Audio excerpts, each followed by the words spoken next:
Good morning and welcome to Hernando this week. And this week we have the pleasure of talking to Mr. Brian Hawkins. I appreciate your time. Thanks for coming in, meeting with us. My honor. Like we talked about, this kind of a casual, laid-back atmosphere, and really just trying to discuss some of the stuff that's going on within the county and get your viewpoint on where the county's at and what we're doing, and how we can make it better. I think that's the goal of everybody that's involved. Is as much as you see some stuff out on social and everybody complaining about different things, I think overall everybody's got the best interests of the county at heart. And for me, the process has been, I just want to learn more and then just figure out how we're going to fix it. So before we dive too far into it, you're county commissioner, District 2, correct? Yeah, that's correct. Yeah. So the way county commission works is that it's we vote as a collective body in Hernando County, but we all represent individual districts. And I represent District 2. I live in District 2 with my family. I've been there since 2007. I recently moved in 2016 to another house, but still in District 2. It encompasses more of the older parts of Spring Hill, and then the western part of 19 from County Line Road all the way to 50. So we've got a lot of the water areas, residents that live on the coastal communities. That's important too, because it's, where we have the majority of the storms, right? The water Absolutely. surges and those types of things, and ensuring that we've got, the right things at hand. And it's funny, when you're elected, especially as a business person, right? One of the first things that happens is you get in there and you wanna really start diving into financials. You want to dive into all the stuff that government is, and people that are business minded sometimes get themselves in trouble. And I did the same thing. I got myself in a little bit of trouble, and that was because I was trying to manage government instead of doing what people are elected to do. And the reason you're elected is to protect people from the government. Right. That's the entire point of being an elected official, and why our forefathers, came up with that system, was to protect people from the government. And one of the things that I, I don't know if it's my military history or, just the way my fabric of who I am. But whenever there's a storm, or there's a natural disaster or something happening in our community, I tend to click on, and I'm on for several days. Right. And but it's been coming from the business community as an entrepreneur, it's been an awesome education to understand how government works, but then also how I can help kind of alleviate some of the stress and some of the problems that are happening in our community. So let me ask you. I mean, before you were elected commissioner, did you hold any other positions anywhere else on a government basis? No. So before I was elected, I mean, I served on a couple of boards. One was environmentally sensitive lands that got thrown away for some funding issues and some other reasons. I'm not privy to those reasons. This was when I was a young guy. I was in my early 30s, and so I served on that for a little bit, but no, I never had any government experience outside of, just being involved in the local Republican Party, as well as seeing some of the things that were happening back in, 2016, 2017, when there were some really, really tight budget constraints. There were some issues that were going on, and it was economically, it was tough for everybody, right, in the country, and especially here in Hernando County. I mean, property values plummeted. Revenue was a problem. And so that's when I really started to kind of cut my teeth and understand what happens, because before that, as a young man, you think about the federal government as the most important form of government, right? That's where we elect our presidents, our congressmen, our senators. And it wasn't until I was an adult and I had a mortgage, and I started to realize that, I was paying taxes, and that I realized that local government was really the most or the thing that affected my life the most. Had the biggest impact in my life was local government. And so I started to get interested in it, educate myself on it, and just be a part of, the meetings, just going and visually watching them. Right. One of the things that I can tell you about the meetings is, when you watch them on TV, you don't really get the whole picture, right? So when a commissioner is talking, they zoom in on that person speaking. You're not really seeing the rest of the board, their reactions, their facial expressions, what they're doing. So attending a meeting is a much different experience, because you can see the entire thing happening.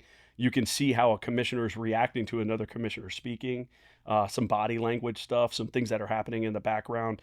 There's a lot of times where I'll stop and I'll actually lean over and talk to our legal counsel and just find out just different things that are happening, and what is the right way to proceed with this. So it's very interesting if you're into that kind of thing to actually attend the meetings, and I would encourage everybody to do that. Come out to the meetings and see it. You can speak with the commissioners, you can speak with the staff, and have a better just overall outlook of how the proceedings happen. I got to tell you, when I dove into this, I really have no interest in ever running for a political office or anything like that. I'm doing it more just so I can learn myself, and then we can document the entire process for anybody else who wants to know. Because I think there's a lot of information out there that's misleading. A lot of people don't really understand how all this process is with the government, with the elected officials, and then the government process and everything else. So for me, I'm kind of in the same boat. I've kind of been doing my own thing, and now I'm getting to the point where I want to get involved with it. But I got to tell you, Nick and I have done 3 or 4 of these already, going on Hmm. planning and zoning and some other stuff. But just this past week, I got to tell you, I almost shut the whole thing down. So look, I don't have the time or the patience to deal with some of these people that Yeah. are, just being disruptive to be disruptive and not trying to be better and get the process better. And from my standpoint, yeah, I mean that's kind of why I'm not on social media. I don't post stuff on social media. Up until we got involved in this, I started posting some stuff just to get some questions answered. Right. But I really have no desire to interact with people. I got a very low tolerance for incompetent people, Yeah. and So I mean, it's interesting how, when I was in high school, I got my first AOL CD in the mail. Right. I was like 15 or 16 years old, and Forgot about those. yeah, and you would get the AOL CD and you would plug it in, and my parents were pretty unhappy with me using their bank account to set the stuff up back then. Sorry, mom and dad, but they caught it pretty quickly. But what was interesting about it was that just the culmination of social media and how and I've been a part of that, right? So I was a kid, I was in high school as it started, and I went to the military. We didn't really have a lot of that stuff, and as I was in my mid-20s, I mean, social media became kind of where you were getting a lot of your information, right? right, The news on a regular basis. When I realized that it really had taken hold was during Hurricane Irma. Um, I owned a company in St. Petersburg, you know, the and I'm from St. Pete originally. So when you're dealing with hurricanes down there, the scary thing is that it comes up right through Tampa Bay, right. right, and kind of just floods everything and takes out basically your entire livelihood. And Irma was happening, and I remember we were putting all our vehicles, and if you remember correctly, it started way on the East Coast in the Caribbean, Oh yeah, right? And what happened is that it was the first major storm that we had in the state of Florida where everybody had a cell phone, right, everybody had social media, and everybody was getting constant updates and getting scared to death right, of what was happening. And so you had this mass exodus from Miami, right? And clogging up all the roads, and then it comes around and it basically skirts the entire peninsula and comes up and then hits Central Florida and hits to where everybody's Oh yeah, evacuated. everybody from Miami went to Orlando. Right, and so that's when I really started to see kind of everybody encompassed with social media, with constant updates on their phones and things of that nature, and it's kind of just morphed into um, where we used to be in chat rooms, and doing stupid stuff and having crazy conversations and being completely anonymous, Right, to now it's people that are taking it either as they're trolling people or they're activism, right, they're activists, and their entire goal is to kind of just disrupt and put out bad information. And so there's nothing to do checks and balances with that. One of the things that I use social media for, and outside of my private life, because up until I was elected, it was just to update people, my family, that didn't live in the area, about our kids and what we right, were doing. And everybody was posting pictures of food and vacations, and kind of having an inflated look at their life more than it was politics. And right, so I tend to use social media to be more objective, to try to get information out, not really push an agenda one way or the other, right? So it's objective, it's unemotional, which has helped people and also made people upset, right? Like, why aren't you taking a stance on this particular issue? right. And realistically, there's not a lot of room for politics in county government. there really isn't. We have tax revenue that comes in, and it's where that tax revenue goes, Right. right? So there's not a whole lot of my political views, and how I, the fabric of who I am as a person, really doesn't necessarily come out all the time during county business Right. Right. or planning and zoning, right? So it's to get information out, it's to use it for that, and then when people reach out to me personally, and they send me messages or whatever, and it has to do with county government, one of the first things I say is like, listen, if this is in regards to county government, please use my county email, right? Right. Right. Don't use my personal social media, because we want this on the record. All of that stuff is taken into account and is stored in public records. And that's the proper way to communicate with people that are in your government, is through the proper channels. Now, I'll answer questions on social media because that's my job. But when it comes to actually you messaging me personally, in my personal capacity for county business, I generally just put a disclaimer out there, say, hey, listen, I want this part of the public record. Oh yeah, absolutely. Yeah, go into that. But what I've learned, especially over the last, I don't know, 6-8 months, is that people really don't understand exactly what's happening, with our county government, and there's a lot of misinformation out there, and activism that's happening. A lot of the people that you see blogging that have a lot of followers and things of that nature, sometimes, most of the time, they're paid. Right. They're paid to do that, and it's more of an op-ed than it is actual news. And so you got to be able to decipher what's real, what's not, just like in your normal life, right? When you're in business and things like that. I mean, there's a lot of people in business that are telling you things that aren't true, right? To get things done or get deals done or get sales, and you got to do your homework. You got to talk to what I say in business all the time. Or if I'm buying something at my home, I try to get 3 estimates, right? Right. You want to Right. get 3 different points of view before you make an actual decision. Yeah, you look at that, and it's really interesting because some of those people that are blogging stuff, that they really have no idea what they're talking about. They're passionate about what they're talking about, but it's 100%. void Yeah. of all fact.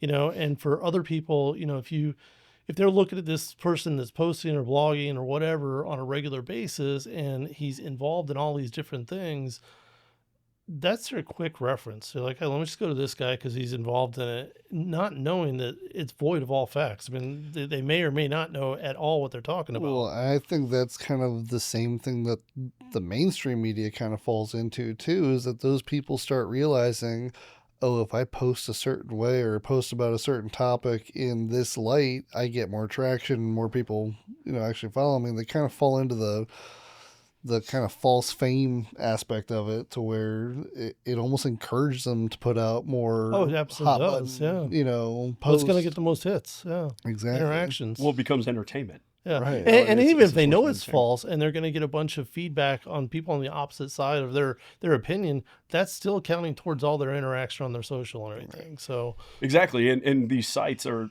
designed, to drive people there based on interaction. right. Right, that's Absolutely. how the algorithms work. So the more that you have interaction, or you have hot topics, or you're hitting Yep. or you're pushing buttons, the more likes you're going to get, the more exposure your site's going to get. It's just the way social media is designed and engineered.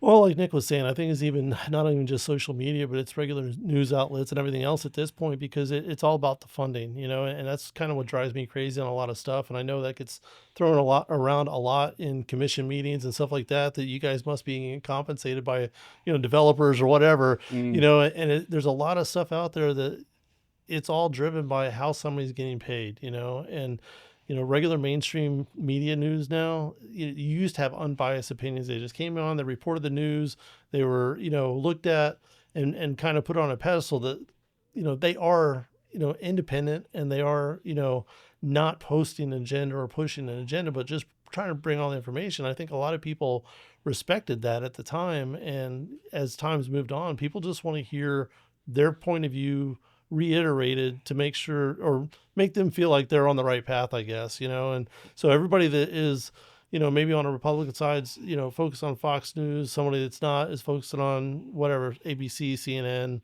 one of those other things. And it for me, it's kind of dividing the country even more because the media companies understand, hey, this is my base, and I've got to put out content that goes towards my base, so they keep watching, so the advertisers keep advertising, and it just keeps going on and on. But that for me, that does not do any good for anybody in the grand scheme of things on a social level for the county or the country or anything else. And Yeah. you know, I don't know that there is a clear unbiased media out there at this point. You thought AP Wire was, hey, we're just reporting the facts. Then you watch, a couple of weeks ago where they're putting out stuff that is not even factual. Hmm. So it's getting harder and harder for somebody to find a unbiased opinion that's saying, hey, I agree with this, I don't agree with this. And even me starting this podcast, we don't do sponsors or advertising or anything like that. I'm not looking to do that. I don't need to make a dime off this thing. Um, but Nick and I don't agree on everything all the time, and you'll Right. see that in some of the stuff that's coming in. He's got his viewpoints. I got my viewpoints. I don't hold them against him, but we can agree to disagree. And I think that's what's Yeah. gone away in society is being able to agree to disagree and have a different viewpoint. Because if you can get in a room with somebody who's got a different viewpoint, we talked about it before to where I listen to all spectrums, right? Whether it's the Republican side or Democrat side, independent, whatever, and I listened to something with Bernie Sanders, and it was a 2-hour podcast with him. And he's so far left that it's incredible. But at least when you listen to that length of a interview with him, you start to understand his basis or his thought process, Hmm. of how he's getting to that. And I think unless you have those conversations, those lengthy conversations, you can shoot him down and say that's absolutely ridiculous. You're a socialist, Marxist, whatever you want to say.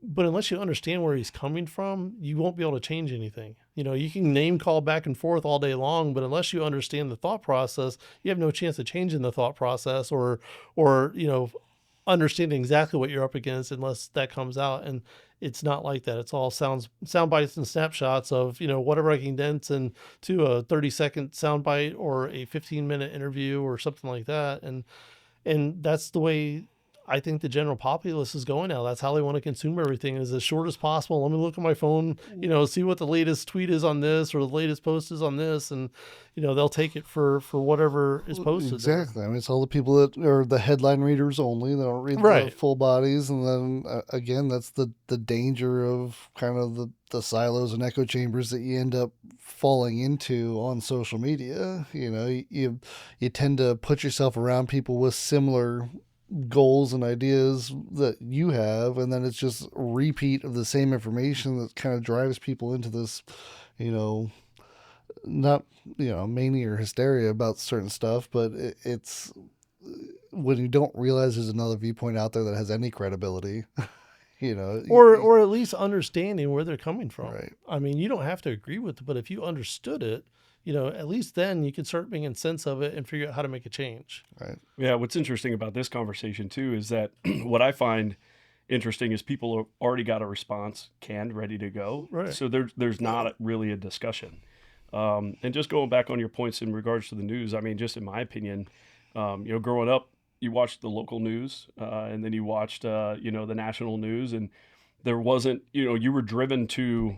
It was almost as a like a public service announcement Right. because you were drawn to that channel because of the content on the TV. Right, Right. you're watching shows, you were watching different things, and then the news would pop up, and Right. and you could rely on it because they were just saying the news. Such a good point. Where now we're drawn to personalities instead of the actual content on the channel, and the personalities are driving the narrative, and they're getting sponsored and paid to continue to drive that narrative, and people then, like to Nick's point, get drawn together and become very tribal, Right. right? Because the only narrative you're hearing is what each of you are saying, and you all agree, and then everybody else that's outside of that tribe is wrong. Right. And so to the silo point, and that's even in business, that's one of the things that I was extremely proficient at in operations was preventing silos, right? Absolutely. To have transparency through all levels of our business, so that people didn't get like that, right? Right. So, I come from the pest control world, and there's multiple different services that we do. There's termite service and pest control service and lawn service. And you get these guys that are really good at pest control, right? They're not good at termite. They get into a silo and they're just dealing with each other. Right. They're not really talking to the termite guys, and the termite guys aren't talking to the pest control guys. And then when it overlaps and you need to be able to do multiple services, they don't communicate. It's the same thing in society, right? If we're not transparent with our information to all levels, we get into these silos and become tribal. And it all stems from, the content. Right. And yeah, news media has something, the commercial media, right, has blame in this, but realistically, they're just reacting Oh, absolutely. as entrepreneurs and capitalists to what is driving the dollar. And I never even thought about that as it's almost like streaming killed proper news. It did. Yeah. And I never even considered that, honestly. But, bringing it a little bit more to a local level, the education aspect's got to be the hardest thing for the county, to go ahead and have that transparency and get the information out to everybody.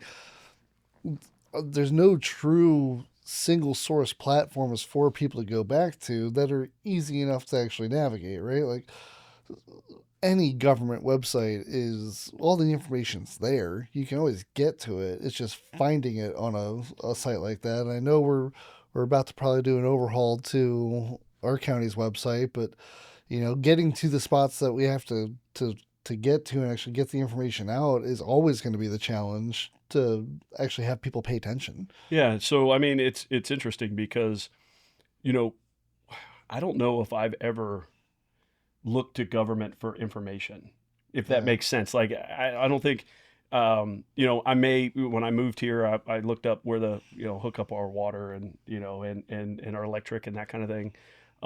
What's happening now is you're seeing, with the age that we're in, technology age, the information age, people wanting it right away.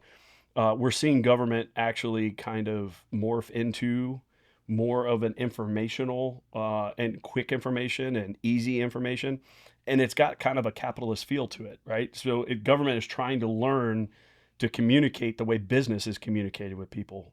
And so you're seeing, more interactive things on the website. You're seeing more from a public information officer standpoint to get, news out through social media, through other aspects, more interactive type opportunities. But at the same time, there's a lot of people there that are hesitant because is the government, and rightfully so, is the government giving me the right information? Is this right. True? Is this actual? Is this factual? And so, it's like the old saying goes, hey, knock on your door. I'm from the government. I'm here to help. Right. Those types of things. So it's difficult to kind of break through, because you automatically, as an elected official, there's 50%, maybe even more, that just don't even trust what you're saying. Oh yeah, absolutely. You know what I mean? Because the politicians have such a bad name, and it's gotten to a point where, most people, when they hear politician, they think negative immediately, right? It's just been that way. So it's, how do I, as an elected official, because I'm here to represent them, right? That's why I'm elected. How do I communicate with the people that are the citizens of this community, and then get them to actually listen or trust what I'm saying? And that, it just takes time. Right, it takes time. It takes, Do you think being that's able to the build that fault up. of the elections process?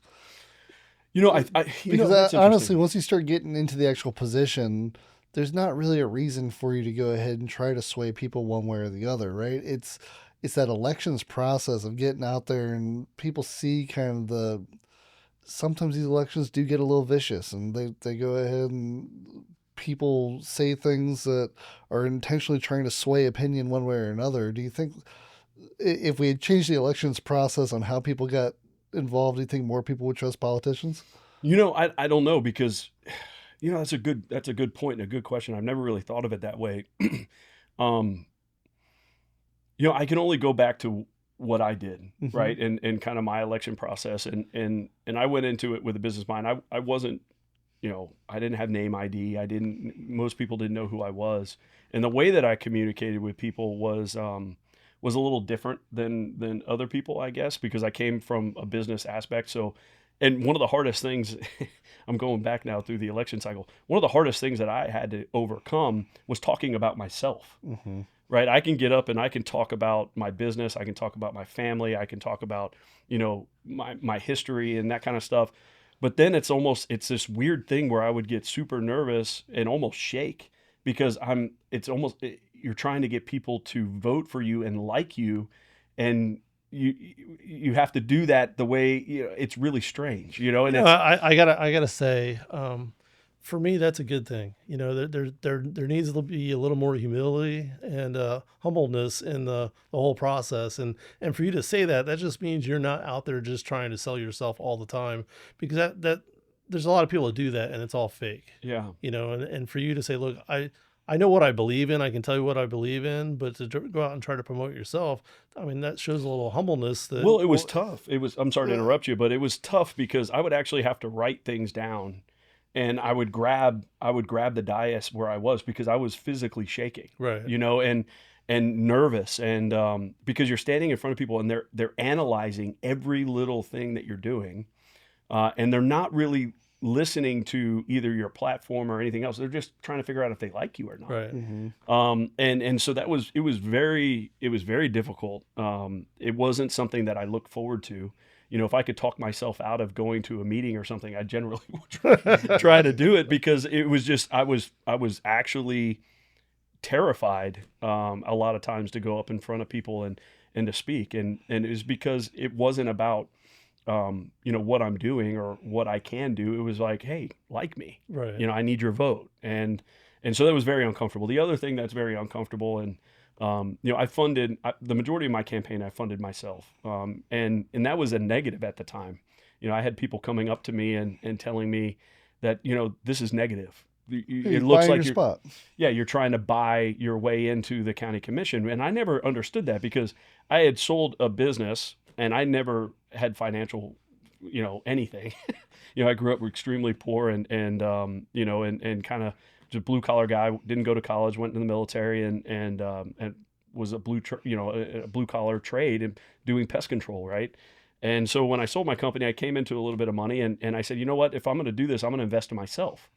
I don't want to go out and ask people to support me. It was just really strange because I'm in a business. I'm used to providing service for money. Right. Right. And there was this negative connotation and President Trump had just won in 2020, or excuse me, in 2016, and was being going through the process in 2020 and had lost.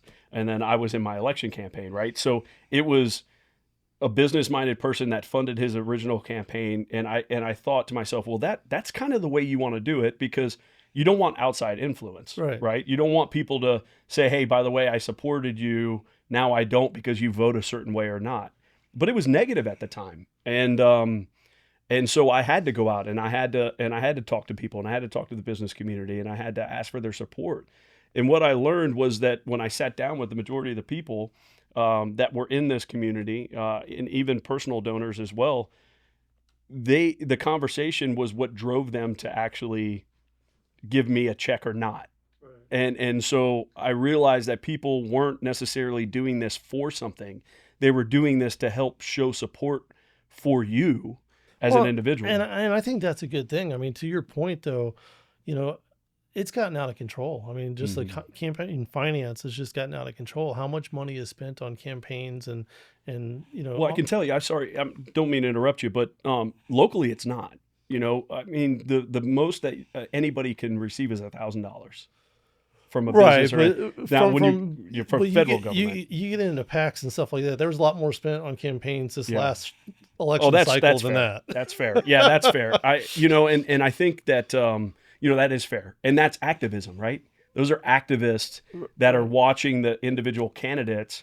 And what was interesting about, and I think, our local senator said it, Blaise Ngolia said it, Hernando's entered the big boy politics arena. Right. And that's not necessarily a good thing. Right. And so I think as a candidate moving forward, you have to be prepared for that and make sure that your record speaks for itself. right? If you are untrue of who you are and you're trying to portray something that you're not, people are going to find out about it, Right. and they're going to expose that. And I think that's what happened this last election cycle is that, um, people were looking for the flaws in candidates and then exposing them. And I was proud of the majority of the local candidates themselves and their campaigns that they didn't actually do that for the most part. It was outside influence coming Right. in. But to your point, I I think that's a product of population.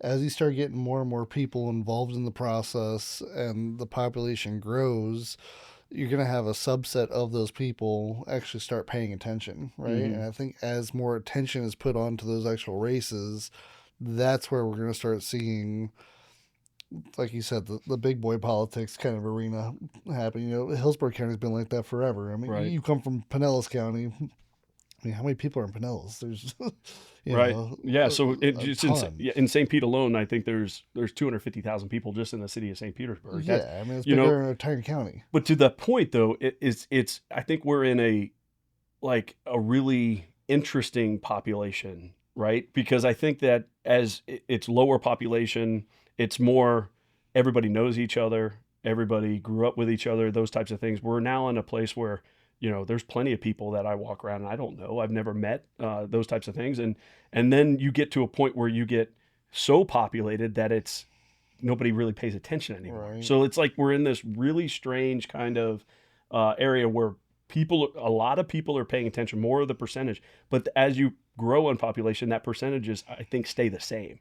So it can get diluted as you continue to grow in Well, and population I too. think that's something I always say this about, local politics is you got to remember when you're running these races locally, you still have to live next to the person that you went ahead and ran against, 100%. right? Like Hmm. local politics should never get to the point of being so vicious that you're destroying relationships of your neighbor, right? Like 100%. you're still living in proximity to these people.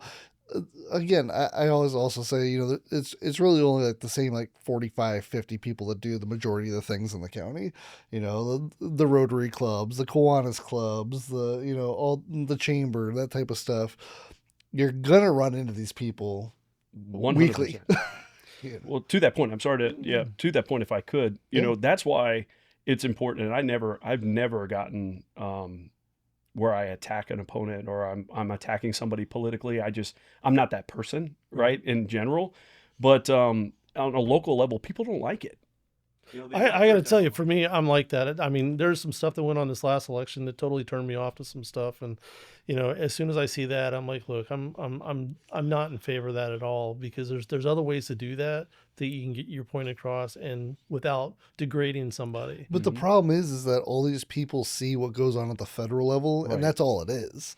It's just completely bashing because it's a federal level. Like your chances of bumping into, a senator or congressperson that you're running against is extremely low, right? Right. Like I think people watch that and then go ahead and try to apply that to local, and they don't understand that they're two entirely separate things. Well, that goes back to the politics of the local government, right? My views can't necessarily be taken in consideration with the decisions I'm making at a local level.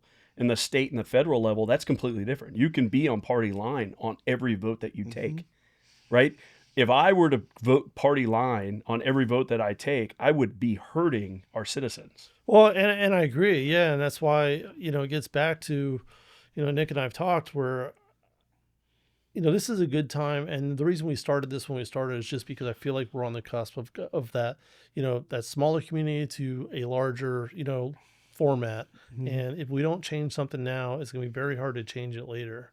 And to get to that point, you've got the state heavily involved in the county, and you got even federal involved in the county and pushing their agendas down here. Hmm. But the bottom line is, whether it's we talk about politics, well, politics for the most part should be viewpoints, like we're in favor of this, we're in favor of this, we're not in favor of this. But if you're elected to do it, you should, and I guess it's hard to do it on your own platform to say, look, these are all, I don't agree with if it's a Republican Party, Democrat, I don't agree with them on this aspect of it, but I do agree with them on this aspect of it. And I don't know how influential or how much of a detriment it is for a local elected person trying to get elected to go against the party. And that's some of the stuff I wanted to get into, That's interesting. because this is your first time as an elected official. You've been in it for 2 years now, Almost two right? years, yeah. Um, so what was that process like for you on the beginning? I mean, because you're like, hey, I want to run, and I don't know, I don't know that process. I'm sure you've got to submit an application to the county that you want to run for election. But at what point in that process does the Republican Party or Democrat Party or whatever come in and say, "Hey, we want to support you. We don't want to support you, but if we're going to support you, you're going to go this." Right. So, I decided that I was probably going to run back when Nick Nicholson got in trouble. Okay. So he had gotten in trouble, and I was involved. Well, not necessarily involved, but I knew people that were elected officials. Right. I played softball with them. I Right. played. I was a Republican. I was known that. I donated to campaigns. So I was kind of involved in that aspect of things. But when I saw Nick Nicholson get in trouble and kind of the things that were going on with the budget, I was like, you know what, I could probably help. I could probably do something, and it was an interesting kind of way that it morphed into it. So I started to look at my voter ID, and I was trying to figure out what district I live in, because in 2016 when I moved, I learned that the power lines that go across my yard. My house was in District 2, but my mailbox was in District 1. Oh, So I originally thought, okay, well, maybe I'll run for District 1 and those types of things. And then I realized that I was in District 2. So that wasn't going to happen, right? So I wasn't going to move, to run for and people do that, right? Oh yeah, So people absolutely. will run for an open seat and then move their entire house to that district. And I wasn't ready to do that. And so I started to talk to people that were elected and asking them questions, and what's the process like? Are you enjoying yourself? Is it something that you feel like you're making a difference? And the majority of the people said yes. I think I am making a difference. I think I'm doing the right thing. And so I started to just pay attention to the local government more, especially on big votes when it came to millage rates and taxes, and kind of the politics that went around, the half cent special election that happened that September, and then just started to get to know people within the party, because not a lot of people realize that there is a Republican Party headquarters here in Oh yeah, Hernando County, and absolutely. and there is what's called the REC, which is the Republican Executive Committee, which is basically the leadership of the Hernando County Republican Party. And so I started to get to know those people and get involved and be more involved with those things. There wasn't any support given by the Republican Party in my election, because it was three Republicans running, and it was a primary. So there wasn't any, hey, this is our candidate. This isn't. This is basically like, hey, you guys fight it out. You Right. guys talk to the people, right. and everybody had their own individual opinions. I was called into to the board of the REC and was interviewed. And then that same thing happened with the Realtors Association, with the Fraternal Order of Police. There's an interview process that you go through, and then those particular organizations will pick who they're going to support. Right. And so I guess I did well enough in the interviews with the FOP. I was selected as an endorsement from them. I was accepted or endorsed by the local realtors, and so I started to get some momentum going. Where I was struggling was within the party establishment and the people that were always going to the REC meetings, going to the club meetings, because I wasn't necessarily out in front of those people on a regular basis, and I didn't know a lot of the people that were a part of the quote unquote establishment. Um, and so that was a little bit more difficult, because uh, the people that I ran against in the primary were great people. I mean, you had one that was a retired colonel in the Army, was Army Corps engineer. I mean, this guy had an unbelievable resume. And then you had a lady that had been involved with everything in Hernando County for the last 10 years. And I even talked to a couple of people, my campaign consultant. I said, should I do this? These people look like they're completely qualified to do this. Right. Should I just stay in my, in the private sector and continue to support things? And as the campaign started going, I started to realize just the differences between the three of us. And it was interesting because they tended to, I think that they kind of, and I don't know this for fact, I'm just making an opinion here, but I think that they kind of thought that I wasn't a factor in the, that they were kind of the top two and they were kind of going after each other a little bit. And the way that our names were set up, we were always in alphabetical order. So I was always in the middle, and it seemed like the two of them were talking like this, and I continued to talk like that. Honestly, I believe the summer before the primary is when I really started getting momentum. I used my business aspect of my life to really market myself well. I used the money and the budget that we had like a business. And I did a couple of things, and I don't want to put all the cards on the table, but I did a couple of things financially with advertising and marketing that extended that period. Instead of buying 30-day blocks, it extended it throughout the entire primary, and then was 2 weeks late. After the primary, these things were still running. Right. So I did some creative things there to make sure that the money stand it. And then I was getting in front of people, the people that join these clubs, the people that are a part of the REC, the people that are political on Facebook and social media is such a minority of the electorate. Yeah. It's maybe 10 or 15%. Well, we were the rest of it is like residents. Yeah, we were shocked at that. I don't know that you could even say it's 10 or 15%. Maybe. I mean, I'd Well, you had 212,000 residents and 23% voted. This time. Well, in the primary, right. So we only have 141,000 voters. Gotcha. So of that subset of the total population, that's where the 22.7%. Right. So only 23% of those. So it's even less people actually voted. Well, and then you're using data, right? So you're looking, and this is all public information. So you're collecting data, and you're looking at people that are primary voters, right? That have voted in primaries historically, and you're communicating to them. Yep. And I got a really great picture with the governor, Governor DeSantis. I was invited to. You cropped me out of it. Yeah. I was in a town hall for a fundraiser for Governor DeSantis, and we were talking and realized that we played baseball against each other and stuff, and we just in the conversation, and there was this great picture that came out, and I'm very proud of it because I support our governor, and that picture, I believe, helped me tremendously by getting the mail out, and I believe that that's what put me over the top. What was great about it, as far as going back to the education, once I was elected, or I won the primary, there was a write-in candidate that ended up backing out of the general election, so I won. And so I didn't have a general election in November. That gave me the opportunity to start meeting with staff from September to the end of November, and really meeting with everybody and trying to get as educated as I could, because in November, when I was sworn in, we were voting on things.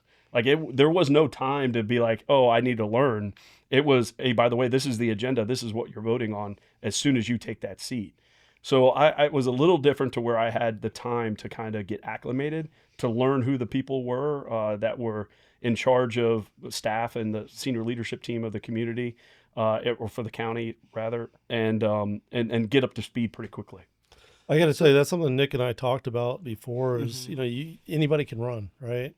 And you've got people that have been elected this past cycle that ran, that had no involvement per se to government, at least local government at all. And how long of a process is that? You're taking somebody that is not familiar with the workings of the government, the intricacies of the government, and then putting them in there. And if you didn't have that opportunity, you would have started voting on the day one without any knowledge of how this whole system works. So, yeah, I'm all in favor of term limits, but when we were talking about it, we're like, it's got to take somebody 6 months, a year to get brought up to speed on, hey, this is what I can affect. This is what I can't affect. I'm still learning. Yeah. And that's the great thing about the fact that there's 5 people on our board, is that there was only 2 people that were elected in my cycle, Commissioner Campbell and myself. So there was 3 seasoned commissioners. Right. This last time, it could have been 3 new people and 2 seasoned commissioners, but at least there's always experience on the board, right? So that's a good thing, because nothing ever happens, 2-2, or fail. You've got to have a majority to get things through, or it fail. So that's a good thing about a board. I don't necessarily. I'm still learning. Right. Yeah, I'm going to be honest about that. I mean, there's no way that I'm going to become a seasoned elected official in 2 years, right? Coming from the private sector into the intricacies of government. If you think about it, the county administrator runs 7 or 8 individual organizations with huge budgets, right? And I rely, so the way that the org chart works in government, right, is you have the people, the citizens, then you have us. We report to the citizens. Jeff Rogers reports to us, right? And then everybody underneath Jeff Rogers reports to him, his senior leadership Right. team. So the people are in charge, right? We're then in charge of the senior leadership team and Jeff Rogers and ensuring that what he's doing on a regular basis is what the people in the community want. That's the checks and balances, right? That's where uh, people have 4 years from now or 4 years from the time I was elected, what they say whether I was doing a good job or not, Right. because you run for reelection. As far as term limits are concerned, I was watching that in the state legislature this year, and I was concerned about it, not necessarily for our community, but that if it was a blanket plan for the entire state, you have small communities where people aren't necessarily um, able to engage that way, right? So, like, say for example, you have a community of 100,000, 75,000 people. There's not a big pool of people coming out of that want to run for county commission, Right. And Nick and I if was that talking makes about that. sense. Yeah, absolutely. We Yeah, got so it's tough. 212,000, residents in the county roughly. And there may be, 12, 15, 20 people that have the background, the desire, and the ability to get involved directly into the government. So if you Exactly. got a smaller community, that pool shrinks dramatically. So It does, and so that's where I was concerned from the state legislator side. You're kind of putting a one size fits all into all, and you're taking away the local rule. right. We have the ability as a local government to make term limits. Right. Right. We can decide that, and it's not out of the question. Is it 8 years? Is it 12 years? Well, and that What is it? actually, I think that came up in like 2019 or 2020 about self-imposing term limits. And I think at that point in time, the lawyer basically said, yeah, you can, but it's kind of pointless because a 3-2 vote can overturn it. Right. Any board Yeah, can but change it but at but at that different point, times. you're Yeah. knowing who's changing it. So Right. again, if you don't agree with the way they changed it, the election comes up next time. You elect Well, them out. and Whatever. so on the flip side of that too is staff can wait. Right. Right. So and this is funny, but I went to the Florida Association of Counties for a commissioner introduction, like a workshop for new commissioners.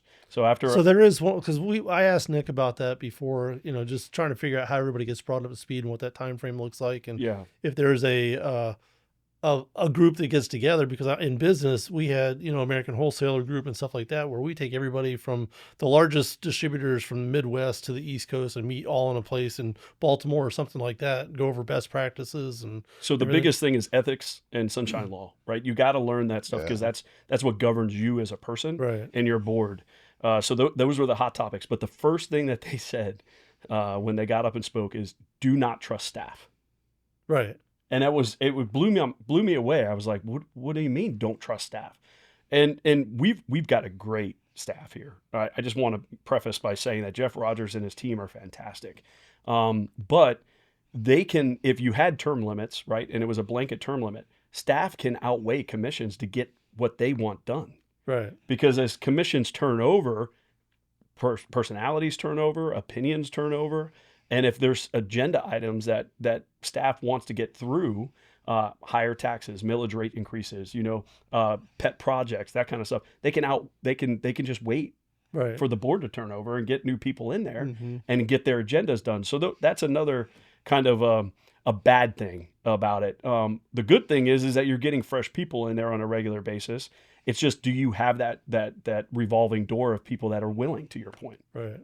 Well, and the positive to that as well is with the more revolving people going through the process, eventually you're going to end up with a more informed public. 100%. Because now you have all these little advocates that have actually been inside and actually seen how things truly operate, who can go ahead and kind of cut through some of the disinformation and be like, yeah, that's not how that actually works, you know? And so I encourage anybody to go ahead and run for office if you think you can do a better job than the person who's currently in that seat. Right.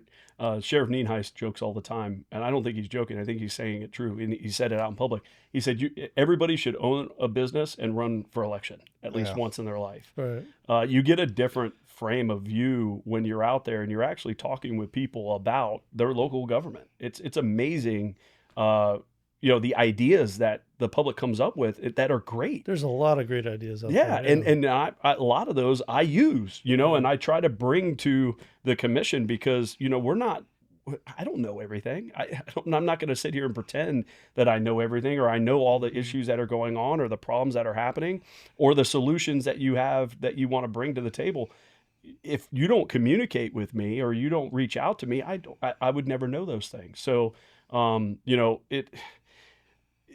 I just wish people were I wish our state and our federal government was more like local government.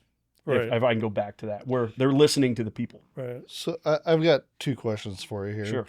First question would be, you obviously ran thinking the government was one thing. When you got in, how were the problems that were brought to you different than what you expected? I mean, did you expect it to be mostly trash cans and potholes that you get calls about? Or, what did you think the public interaction with commissioners actually was going to be like? Well, I don't know if I had a view on necessarily the public reaching out to the commissioners. I had kind of a view of, all right, I need to get into this budget. I need to look at the financials, kind of what I wanted to do, Right. what I could affect. And then really when you get there, you get overwhelmed at the size and the scope of county government, right?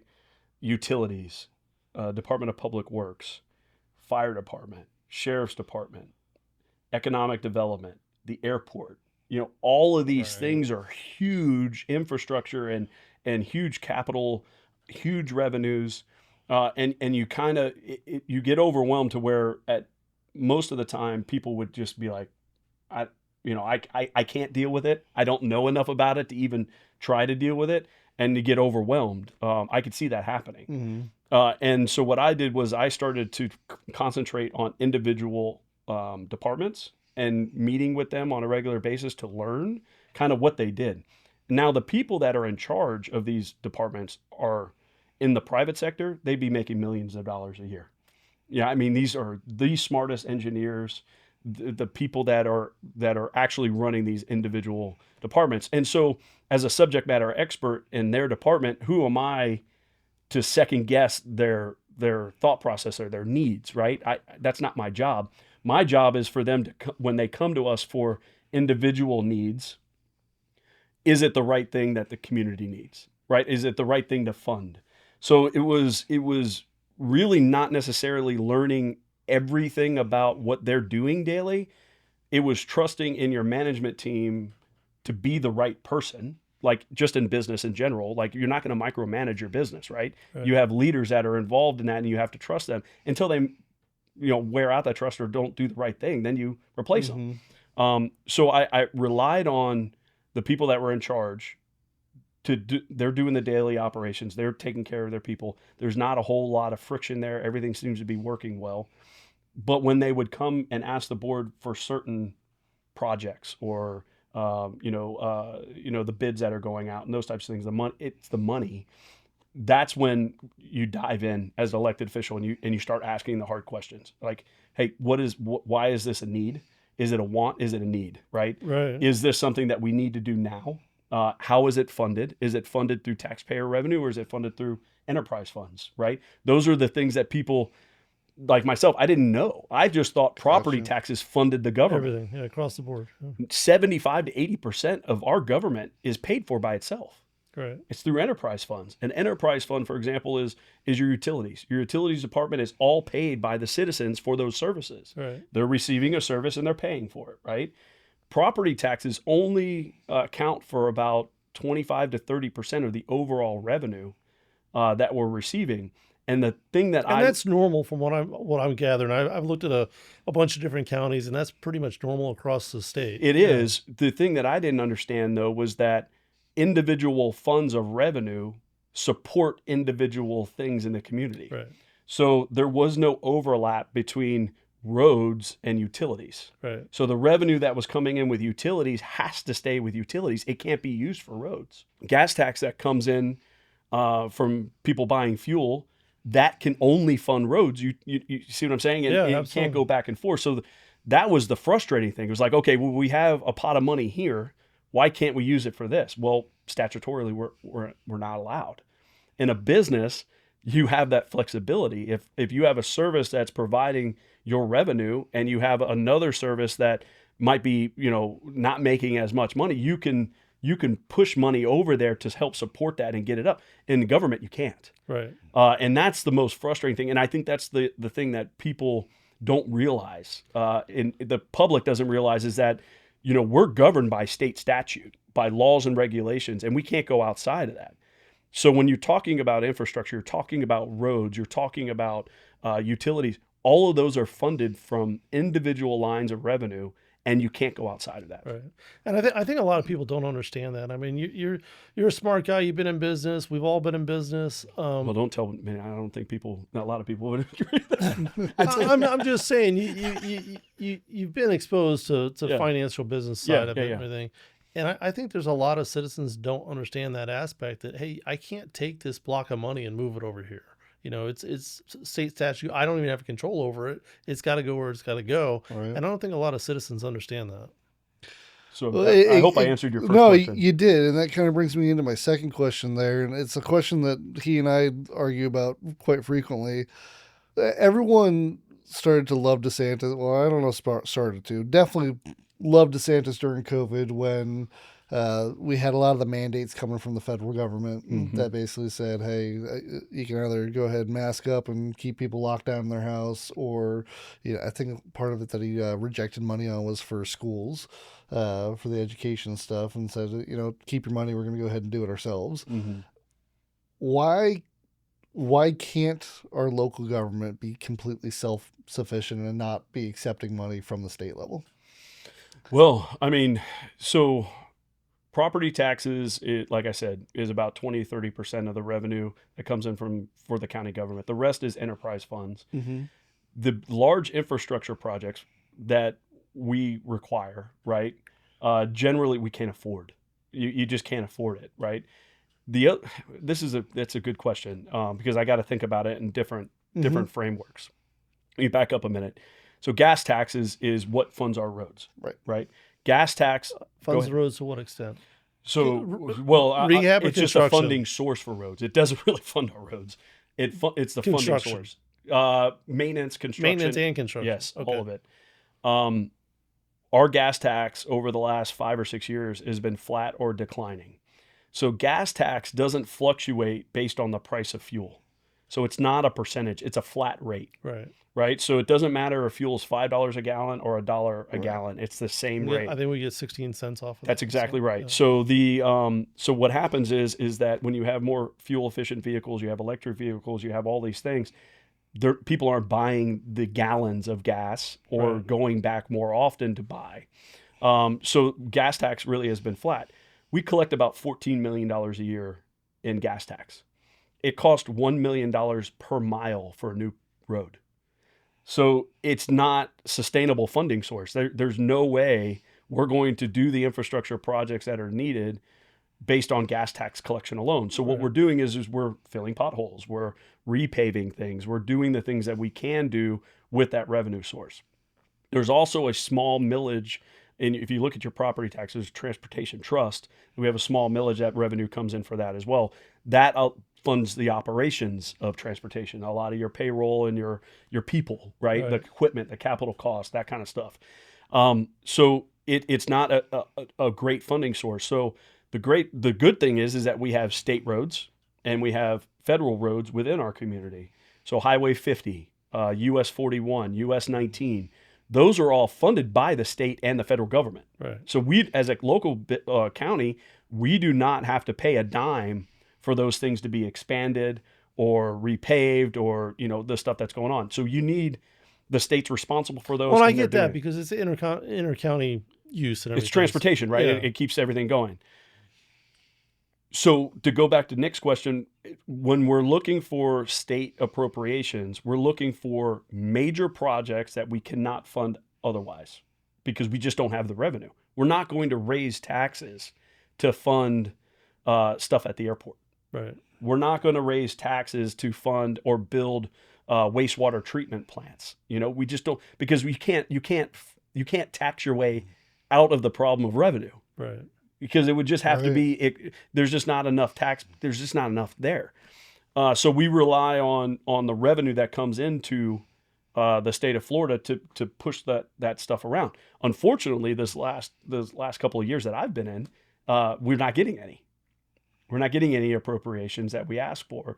And that's okay. I mean, I understand it, but it kind of puts us in a bad situation because the only other source of revenue that we have is sales tax.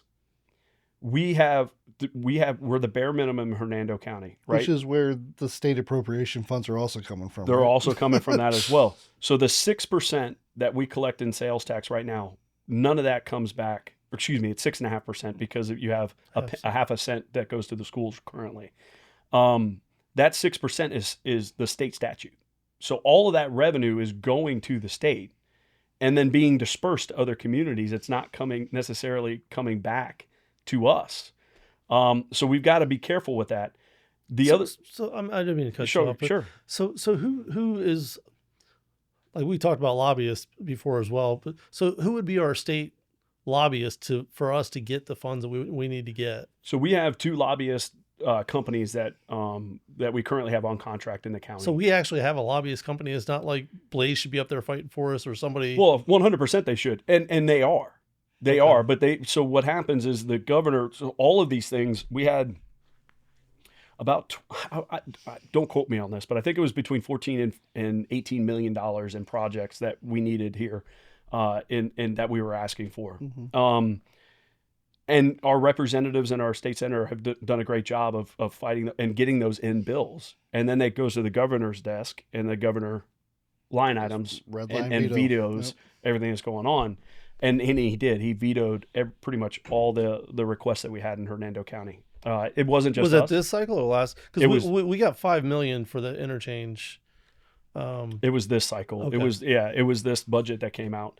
And so that's the DOT.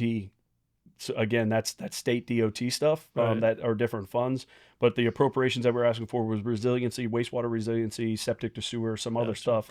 That we just couldn't tax our way out of. You Right. couldn't tax your way out of those things.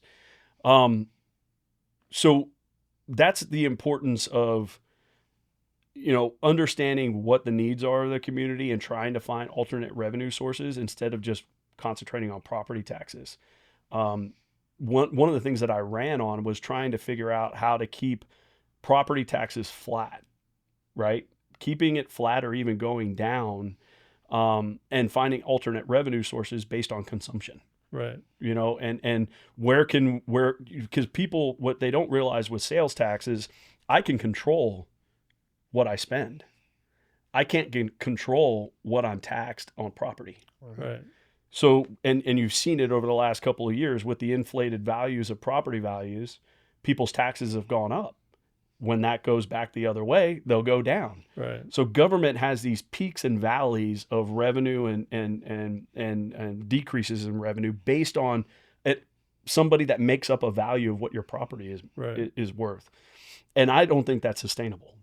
Me personally, I don't think that's sustainable because we do not have incorporated cities that are taking the burden of those taxes, if that makes sense. So like Pinellas County, Pasco County, you have municipalities, incorporated cities that are providing the fire and the police services and a lot of the water and all the other services. And the county is just kind of in the back, making sure the county and the unincorporated areas are taken care of. We don't have that in Hernando County. We're one of the largest counties in the state of Florida that have unincorporated areas. Right. So when you don't have that taken over from county, the only way that things happen is through property tax, and it's just not sustainable for government, in my opinion. And it's a good thing when the government doesn't have the revenue. It's a bad thing when they do have it, Right. right? And trying to figure out what those things are. So a consumable tax to me makes the most sense because I can control what I spend retail. I can control what I spend in my cost of living at home. And so I've always thought, okay, well, if we're going to do anything, it needs to be, and it's the fairest way of going about it because we're putting this out to the voters. It's a referendum, right? So it's, do you want this or not? And if you don't want it, then we won't concentrate on it. But if you do want it, then we can concentrate on it. We can get the revenue we need to do things we need and take it off the backs of the property owners because there's only 117,000 real properties in Hernando County. Okay. It's taxable. That's taxable. Gotcha. So and 40%, and I know people are talking about development and overdevelopment, and I get what people are talking about, but the truth is 40% of the land in Hernando County is unbuildable. Right. It's either preserved or it's state owned. So those, that's a great thing for our county, right? Yeah, It's, compared to Pinellas and other counties that don't have that. The problem is that you've seen a lot of the transactions happen 10, 15, 20 years ago, some cases in the 70s, that got rights, constitutional rights to do what they want with their property. And then when the value started to increase, they're cashing in on their investment. Right. So it's the business cycle that kind of drives that as well.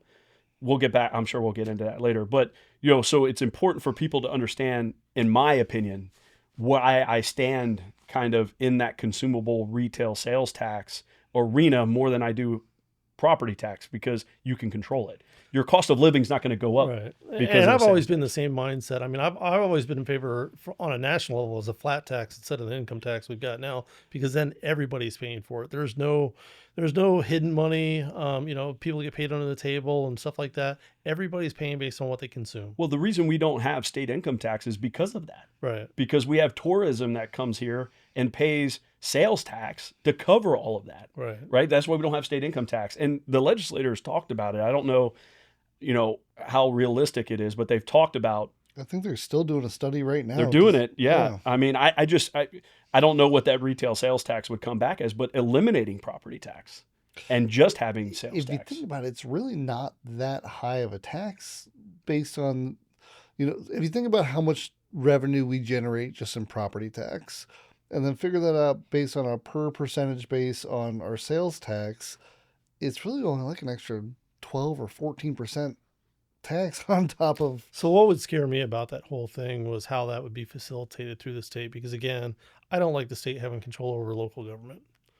So if we collect the tax, we keep the tax, we process the tax, everything's here local, great. If it's all collected and goes to the state and the state divvies it back to us, not in favor of it. Well, the good thing about that would be that there's an ordinance, right? So the ordinance is written and they have to send it back over whatever the state collects. So that's currently what's happening. So we have 6% that is state statute, that's their sales tax, and then we have 0.5% or you're talking about the new 1 cent sales tax. They have to send it back. They have to send it back, and even if they did this, it would be the same. So they still have their base, and then everything else is sent back, and it's a pretty easy calculation. Right. But to your point, if a hurricane whacks Miami, right, are they going to take a percentage of that to support another community? And that's where it gets really messy, in my opinion. Yep. To your point, I agree with you. I would love to see it. And it's, people, again, I talk to people out in town and your cost of living is in your control. Right. So your cost of living with sales tax doesn't go up because it's not on your groceries. It's not on your medical expenses. It's only on the first $5,000 of a large purchase. Right. So if you go out and buy a car, it's only on those things. You can control that. You control your spending. And so that's the way I want to control my business spending, right? I want to control my personal household spending. I don't want the government to tell me what I owe them. And correct me if I'm wrong on this. I believe our percentage of transient collected sales tax is around like 38%, isn't it? Yeah, it's between 30 and 40%. Yeah. So I mean, it's you're picking up all the people passing through the county at that point that are buying things that isn't on the backs of our direct property owners at that point that help us go ahead and fund stuff, which should be. I mean, if they're traveling through the county, they're still using the resources the county Yeah. has, which is why I think that'd be a better way to go anyway. Well, that brings up a good point about economic development. That's one of the things that I really wanted to concentrate on. It was my platform coming from the business side of things and really looking at economic development. What I learned is that over $1 billion a year, or about $300 million a year, is spent outside of our county because we're a bedroom community for the counties to the south. So we have all these people, this workforce that's commuting to other counties and spending money. Right. Right. They're buying gas. They're buying groceries. They're buying, well, not groceries, but they're buying clothes. They're going to the mall. They're doing all these things. And that's because we don't have the business locally to support the higher wages that they're getting outside of there. Right. Right. So if we can concentrate on economic development and building and keeping those jobs local, that in two will actually help our base to be able to collect these taxes that people are consuming. It's a Right. consuming tax, right? To Nick's point, we are a tourist destination, right? We have beautiful springs, we have beautiful rivers. People are coming here. They're staying in Airbnbs, which we get a bed tax for, which is gone up over the last couple of years. But again, you can only spend that on tourism, which is crazy to me, right? So when we'll get into that in a minute, but the thing is that we have a community that people are drawn to. We need now the business to be here. We need the economics to be here so that the median wage that's currently at, okay, people like to talk about median wage. I like to talk about income ceilings, right? Because median wage kind of tells you, okay, well, this is what everybody averages. What can I earn in Hernando County? Like, Right. what's my top wage in Hernando County? And right now it's about $65,000. Really? Yeah, like 80% of the people or 80 or 90% of the people that live in Hernando County will never earn over $65,000 a year, That's crazy. right? So that's why they're going south to get these jobs. And so we need to build, well, first of all, we need to attract business. We live in an unbelievable area, right? We have pretty darn good schools. I mean, if you look at it from the state average, we have pretty darn good schools. Right. We have a really good fiscally conservative government, in my opinion. These should all be attractors to people that are moving, and that's why you see the influx of people moving here. But the problem is that they're moving here, they're not working here. Right. So we need to do a better job of attracting the business to relocate in these areas, and we've done well with it. Valerie Pianta and her team has done well and made strides over the last couple of years. I think the biggest attraction we have to business is our airport industrial complex. We've started to make some strides with the space industry. I don't know if you realize, but or you are aware of this, but we were one of, I think, 13 counties, school districts that were identified by the Space Florida to have a space hub here. Yep. Locally in our schools, and then we're having our technical education center that's currently being built. That'll all drive that, because what do you need if you're a business? You need labor. You need the workforce, and you need the educated workforce to be able to come in and support those business things. So, that's the kind of stuff in government that I really enjoy. I like going out and talking to businesses. I like, talking to employers and workforce and saying, hey, what do you need? What's the support? What can we do to help support this, to invest in our community, to help us break through that income ceiling? Because it's not sustainable to make $65,000 a year in the economic environment. Well, as a max, I mean, a lot of people are can do fine on that much, but as a max level, that you definitely got to have some higher paying jobs as well. So yeah, I agree. Is the county doing? Try to see how I'm going to phrase this question. Is the county doing anything to go ahead and pick up some types of contiguous land for additional industrial parks? Yeah, so that's a great question. So I'm a part of, so we have committees that we serve on as elected officials as well, boards and things outside of just the government here. I'm a part of the Tampa Bay Regional Planning Council. I'm on the executive finance committee there, and then also a member of their body. And the Tampa Bay Regional Planning Council is designed for the overall planning of the Tampa Bay area. And when I first got down there, I was a little concerned because we're little Hernando County. You've got Pasco, Pinellas, Hillsborough, Manatee, Sarasota, like all these large counties and city municipalities involved in that. What they do well for us is that they actually do different studies and grants, and they do grant funded studies, and they try to figure out how we can support, because it's a paid, we're paying to be there as a county. Gotcha. So that's important for them to support us for the investment that we're making. And it's about $67,000 a year that we pay in to be a part of this and to have a say. Absolutely right? nothing compared to, It's not, because we just got an $80,000 study from them that identified industrial lands, because that's one thing that we don't have. If you look at counties our size throughout the United States, county governments that have done well with economic development and attracting business have industrial lands ready to Absolutely. go. They have the infrastructure ready to go. So as a board, we wanted to figure out where it made the most sense in the county for these industrial lands to be, and then how are we going to provide the infrastructure to those areas to attract business, right? Because it is an investment. If we're going to put in sewer, we're going to put in all the things that business need to be able to develop what they have, but then own the land, right? So that the land can't ever, be transferred in real estate processes and be redeveloped.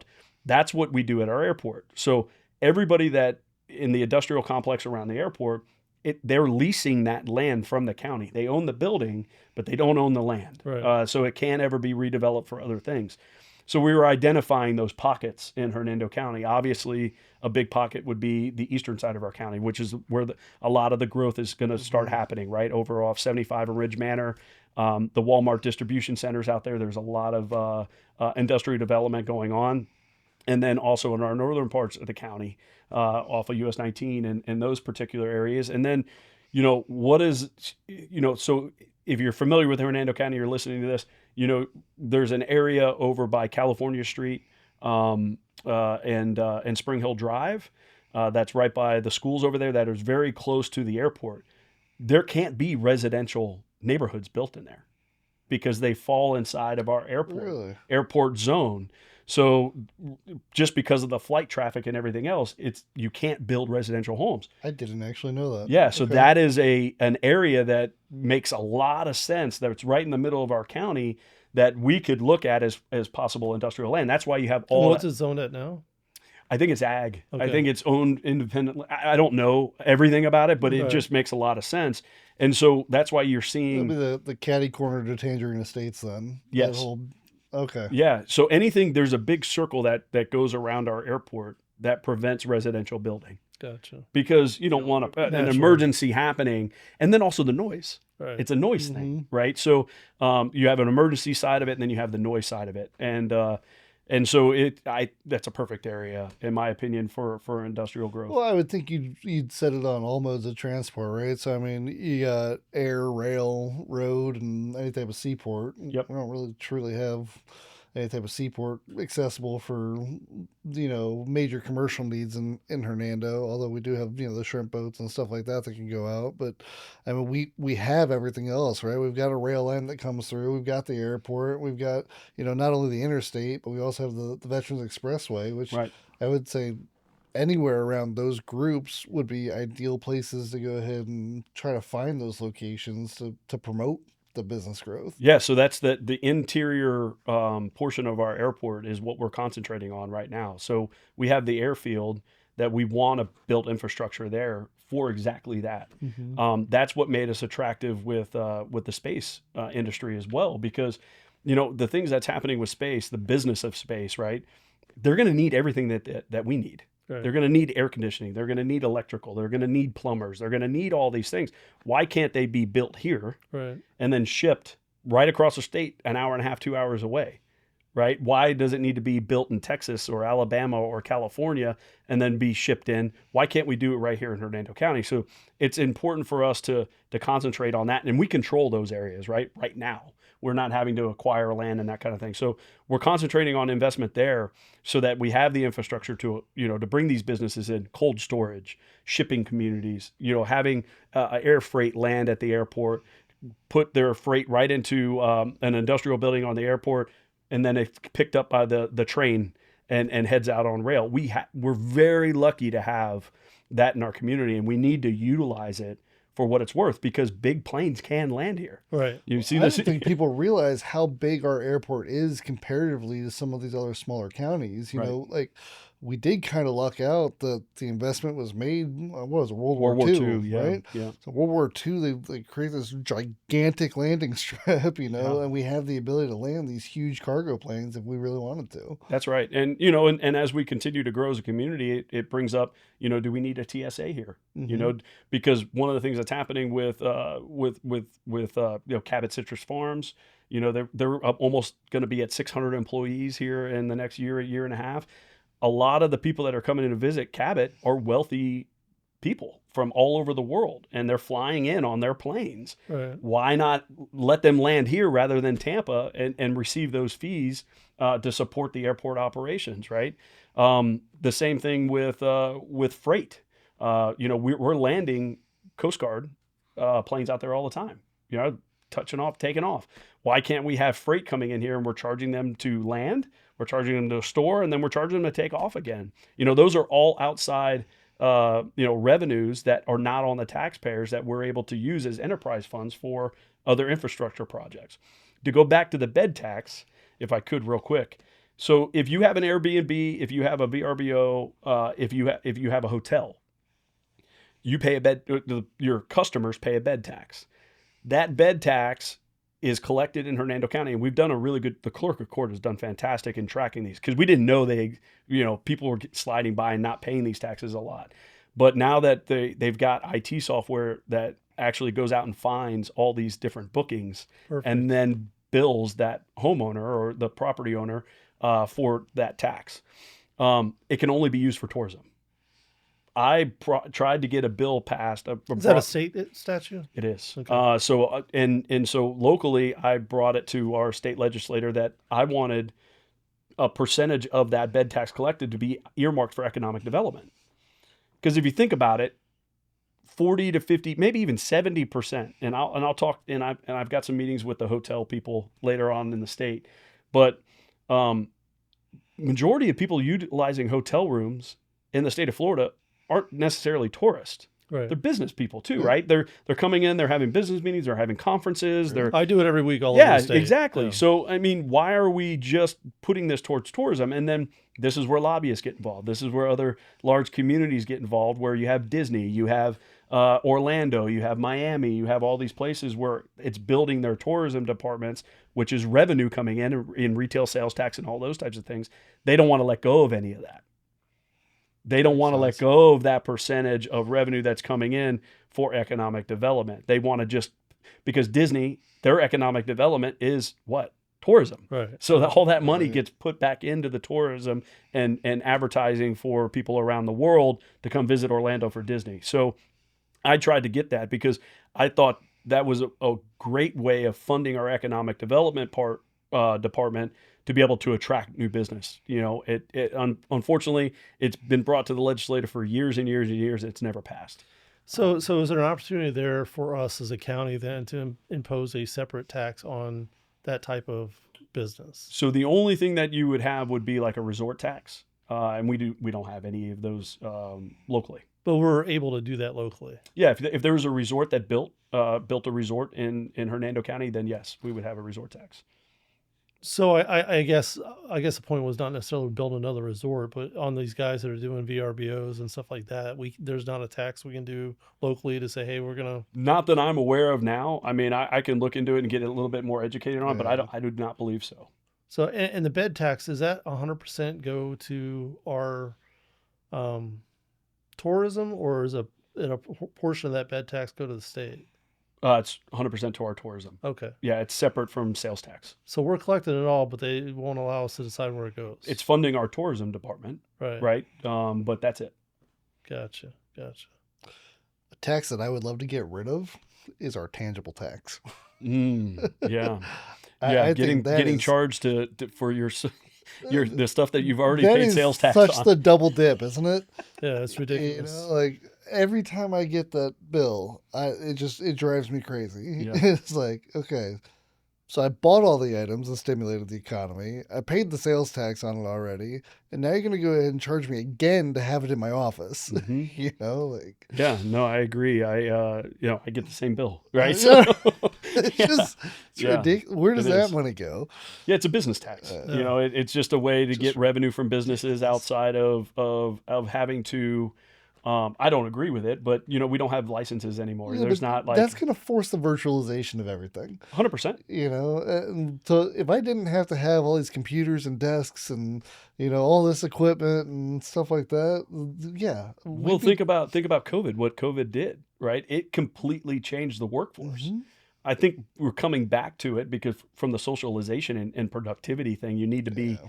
in a room with people. But I had just sold my business in 2019 and or in October 2019, and I was working for the larger corporation. And when COVID hit, it was amazing what we had to do to really continue to operate while dealing with all the stuff that was happening Hmm. locally and statewide and nationally.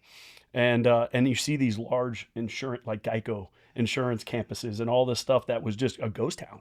And companies have to be thinking, do I need this infrastructure? Do I need this capital cost anymore? Well, I know You know, Citibank went through that and they shut down multiple businesses or multiple buildings they had in the Tampa area. They were saving so much money. right. You Right. know? I mean, it became, and then people could work everywhere, which Right. was extremely beneficial to the workforce, right? Like if you had a job where you could be on the road, I mean, I ran into people all the time. They lived in their RVs. Yeah. They Yeah. traveled Absolutely. the country and just worked wherever they want. The guy was, had a Zoom meeting at the Grand Canyon. It's a pretty good Crazy. office, right? All right. Yeah. But anyways, I digress. But I think it's coming back. I think it's, people are looking at productivity and socialization, and you really need that. You need it in your business. You need it as a community. If you live in a silo, Well, you you know, completely lose the culture aspect of a company when nobody's forced to actually interact with each other. right. I think that's a huge part of keeping any company viable for a long period of time is understanding the culture of the company and kind of what they stand for and try to instill that into their actual staff. The So, why. exactly. exactly. So, man, there's so much I think we could cover. Yeah. And, I've really enjoyed the conversation, guys. It's good, and I hope people watch and reach out. I mean, Yeah. that's the biggest thing is, I want the viewers to know is reach out to your local government, be involved in it, ask questions, ask hard questions, and demand answers. and there's a couple of nuances too about how to reach out. Because of sunshine law, obviously, if you put an email and copy all the commissioners on that email, there's certain ways to do that. It's obviously better to blind copy in most cases so you guys have the ability to respond back and not be part of the entire chain to where you're kind of crossing that. But So I don't ever communicate that way. no, So what I'll do is if I have something that I want other people to be aware of, I send it to my administrator. So I'll send it to my administrator. I'll give him my views and my opinions, and then he will, if he feels wants to let other commissioners know, he won't say the name of the person that sent it. He just say, "Hey, commissioner brought this to our attention." Those types of things, because sunshine law is important. I mean, because sunshine law removes the interaction between commissioners outside of the public. So I can't call, excuse me, Commissioner Alaco or Commissioner Champion, Commissioner Narvaruto, or Commissioner Campbell, excuse me, and have a conversation with them on something that I want to bring to the board. Nick and I have talked about this a couple times, and I'm all in favor of the sunshine law. Nick's not so much. no, But I see the purpose behind it, but I also see the hindrance. And we talked about efficiencies of businesses and governments, and I've been involved in business all my life, and You got to have trustworthy commissioners. you That's the you key. that's the well Yeah. well there's to a certain extent. So, but it's also inefficient for you guys not to be able to communicate. So I look at it in a different way, and I agree with you. Now, this is again, state legislator putting local stuff on local rule because they don't have these. Well, they're State not representative, bound by state any sen- of it. Right. I mean, they live with each other, when they're in Tallahassee. Yeah. They're out. They have breakout rooms on the actual floor. That's exactly right. That's exactly It's- right. So, I mean, it is some kind of an undue thing, but I think it was put into place. If I had to guess, I don't know this to be, but like smaller communities, right? You get 5 people and they're just using it to do whatever they want, using it as their business. It could be negative too. Oh, I get that, Yeah. and that's I'm all for the Sunshine Law. I think that's to protect from collusion and things It like is, that, yeah. and I get that. But at the same time, some of the stuff that Nick's been telling me about, you guys, well, planning and zoning can't even go to a job site and talk to anybody that's going to come before them before the meeting. Well, it's you can't ex talk parte about. if you go out to a site before it's brought to the actual commission to be discussed, and you're not really allowed to be using the background information that you obtain by seeing that. Yeah, I kind think of it's stuff. important to talk about that, right? And explain what that is. So, ex parte communication is any communication I receive from a developer, from a citizen in regards to something that we're going to see at the commission. Okay? Right. So, hey, I don't want this development in my backyard. That's ex parte communication. Even Right. though it's emotional and it's not Right. objective, it doesn't have any data behind it. It's just ex parte communication. The reason that's important is because once we get into a planning and zoning portion, so planning and zoning and rezoning and development and the things that are happening, there's a thing called Euclidean zoning, right? Mm-hmm. Euclidean zoning is just, and I'm sure you guys have gotten into this, so I don't want to spend a whole lot of time. But if your property's zoned that way, you do whatever you want. You submit the permits, the staff is going to issue the permit, and it's done. Does it meet the XYZ check? That's exactly right. And we have all that outlined in our code, in our ordinance. Sorry. And so when people are asking for a rezone, right? They want to, let's say they buy a piece of agricultural land and they want to rezone it to residential, right? And they want to build, say it's a house. It doesn't even have to be a community. It could just be a parcel. And they want to build a house. They have the opportunity to petition the government to have that rezoned.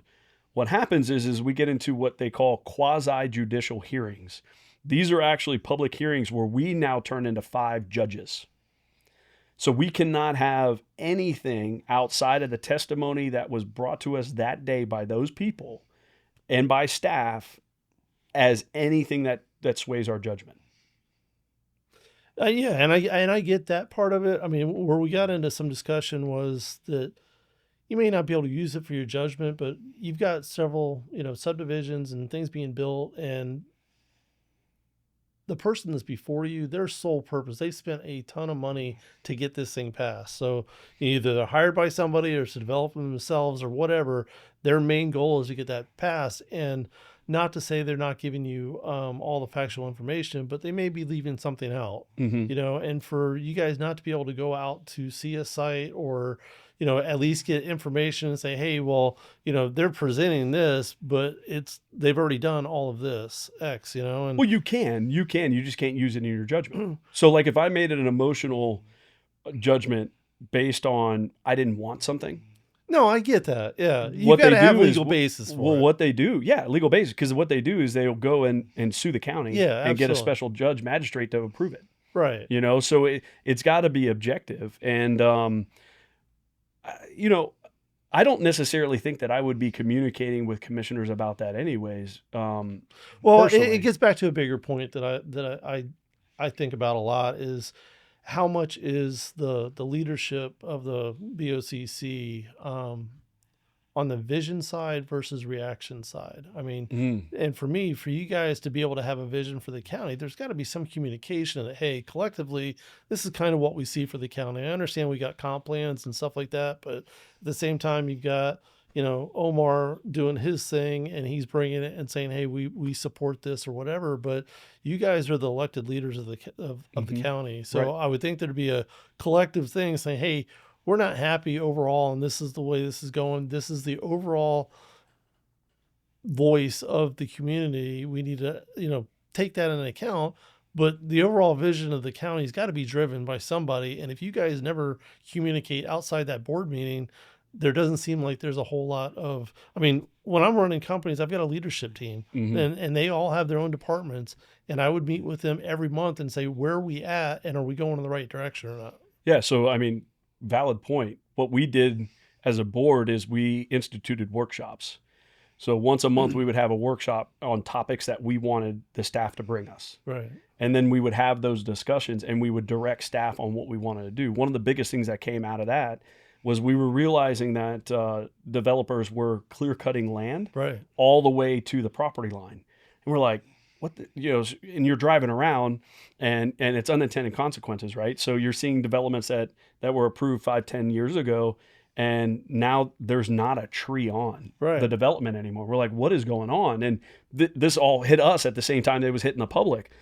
And so we realized that in our code or in our plan development process, we were not requiring tree lines.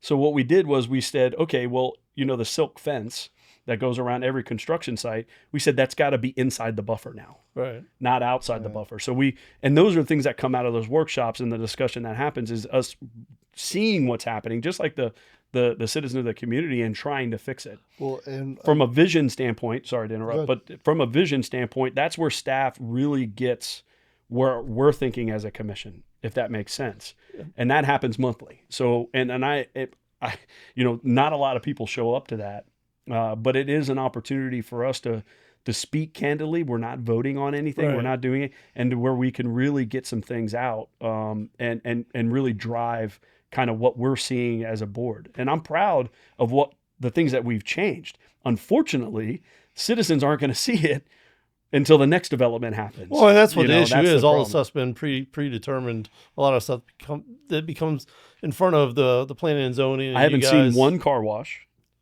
come before us. Right. I have not seen one. Well, nope, not a single Dollar General. Right. These people are buying Euclidean zoned property, C2 property. General? I have not. I've done 2 in the last 6 months. Really, they haven't come to us yet. Okay. They haven't come to us for whatever reason, and so it's these weird things, because that's what people are like. Oh, we don't need another Dollar General. Why is there another Dollar General? Well, the Dollar General people bought a piece of property that was C2, right, and they could build what they want. They just applied for the permit. Right. So the car washes is another thing. The other thing is, it's funny in our code, drive-through restaurant, right? What it wasn't a drive-through, a historical drive-through, or it was a drive-in. Drive up, yeah. Right. It was like the old drive-in restaurants was in our code. Right. Only for Sonics. Exactly. So this is antiquated stuff that we're now going through, and I'm proud, of the board that's taking the time, because listen, I'm not going through line items of code to change. I'm not. I see things that are wrong or things that are happening, and we're going in and we're fixing them. What I can say is that our staff is doing it. Our staff is going through, and they're seeing now the temperament of the board and what we're doing and the things that we're bringing that mean something to us in the community.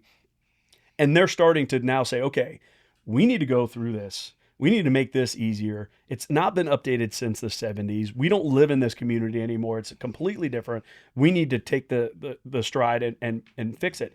And then you're seeing the engineers and the business community and the developers see how we're acting as a board, and now they're changing the way that they're developing these communities. I was reached out, or I was contacted by a developer. They came to us. They had 60-foot lots, 10% holiday parking. That's another thing that's come from us, where we've seen all these developments that, there's not enough parking for the cars in their driveway. Right. They're on the sidewalk or on their side road. You have 2 vehicles on either side of the road, and now an emergency vehicle can't get through.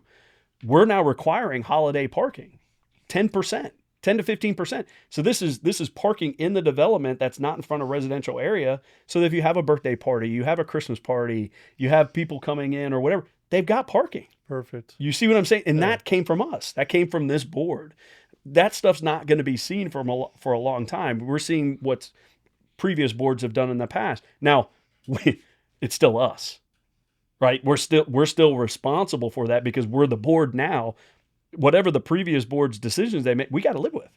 Well, let me ask you though, and we can dive into the growth aspect, because that's one of the biggest concerns of the whole county is the growth and how far the growth is and everything else. But even though it's already been master planned out and pre-planned and stuff, whenever they come back and ask for any kind of amendment or anything to that plan, we've got an opportunity at that point to negotiate a little bit with 100%. them, right?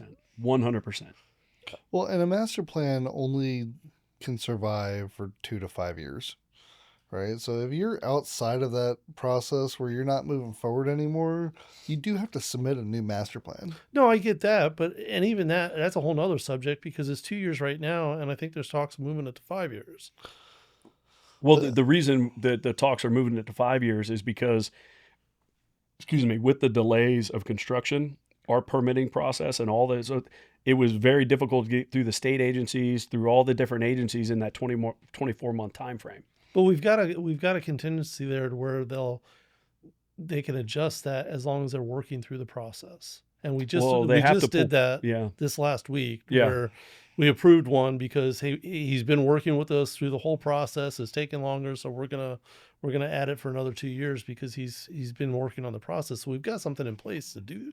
Sure. To blanket it for 5 years seems to me a little problematic because then, like the stuff that we're locked into now, I would not like to be locked in for 5 years only because, things change quite frequently. I agree. I can see your point on that. And I don't necessarily disagree with it. I think one of the things that we were looking at, or me personally, was just the efficiency of government. Right. And we're not very efficient, No government is. What I mean? So from that aspect of things, I was looking at it and I don't know where I'm going to be on this, as we continue to go through it, but, you're bringing up valid points.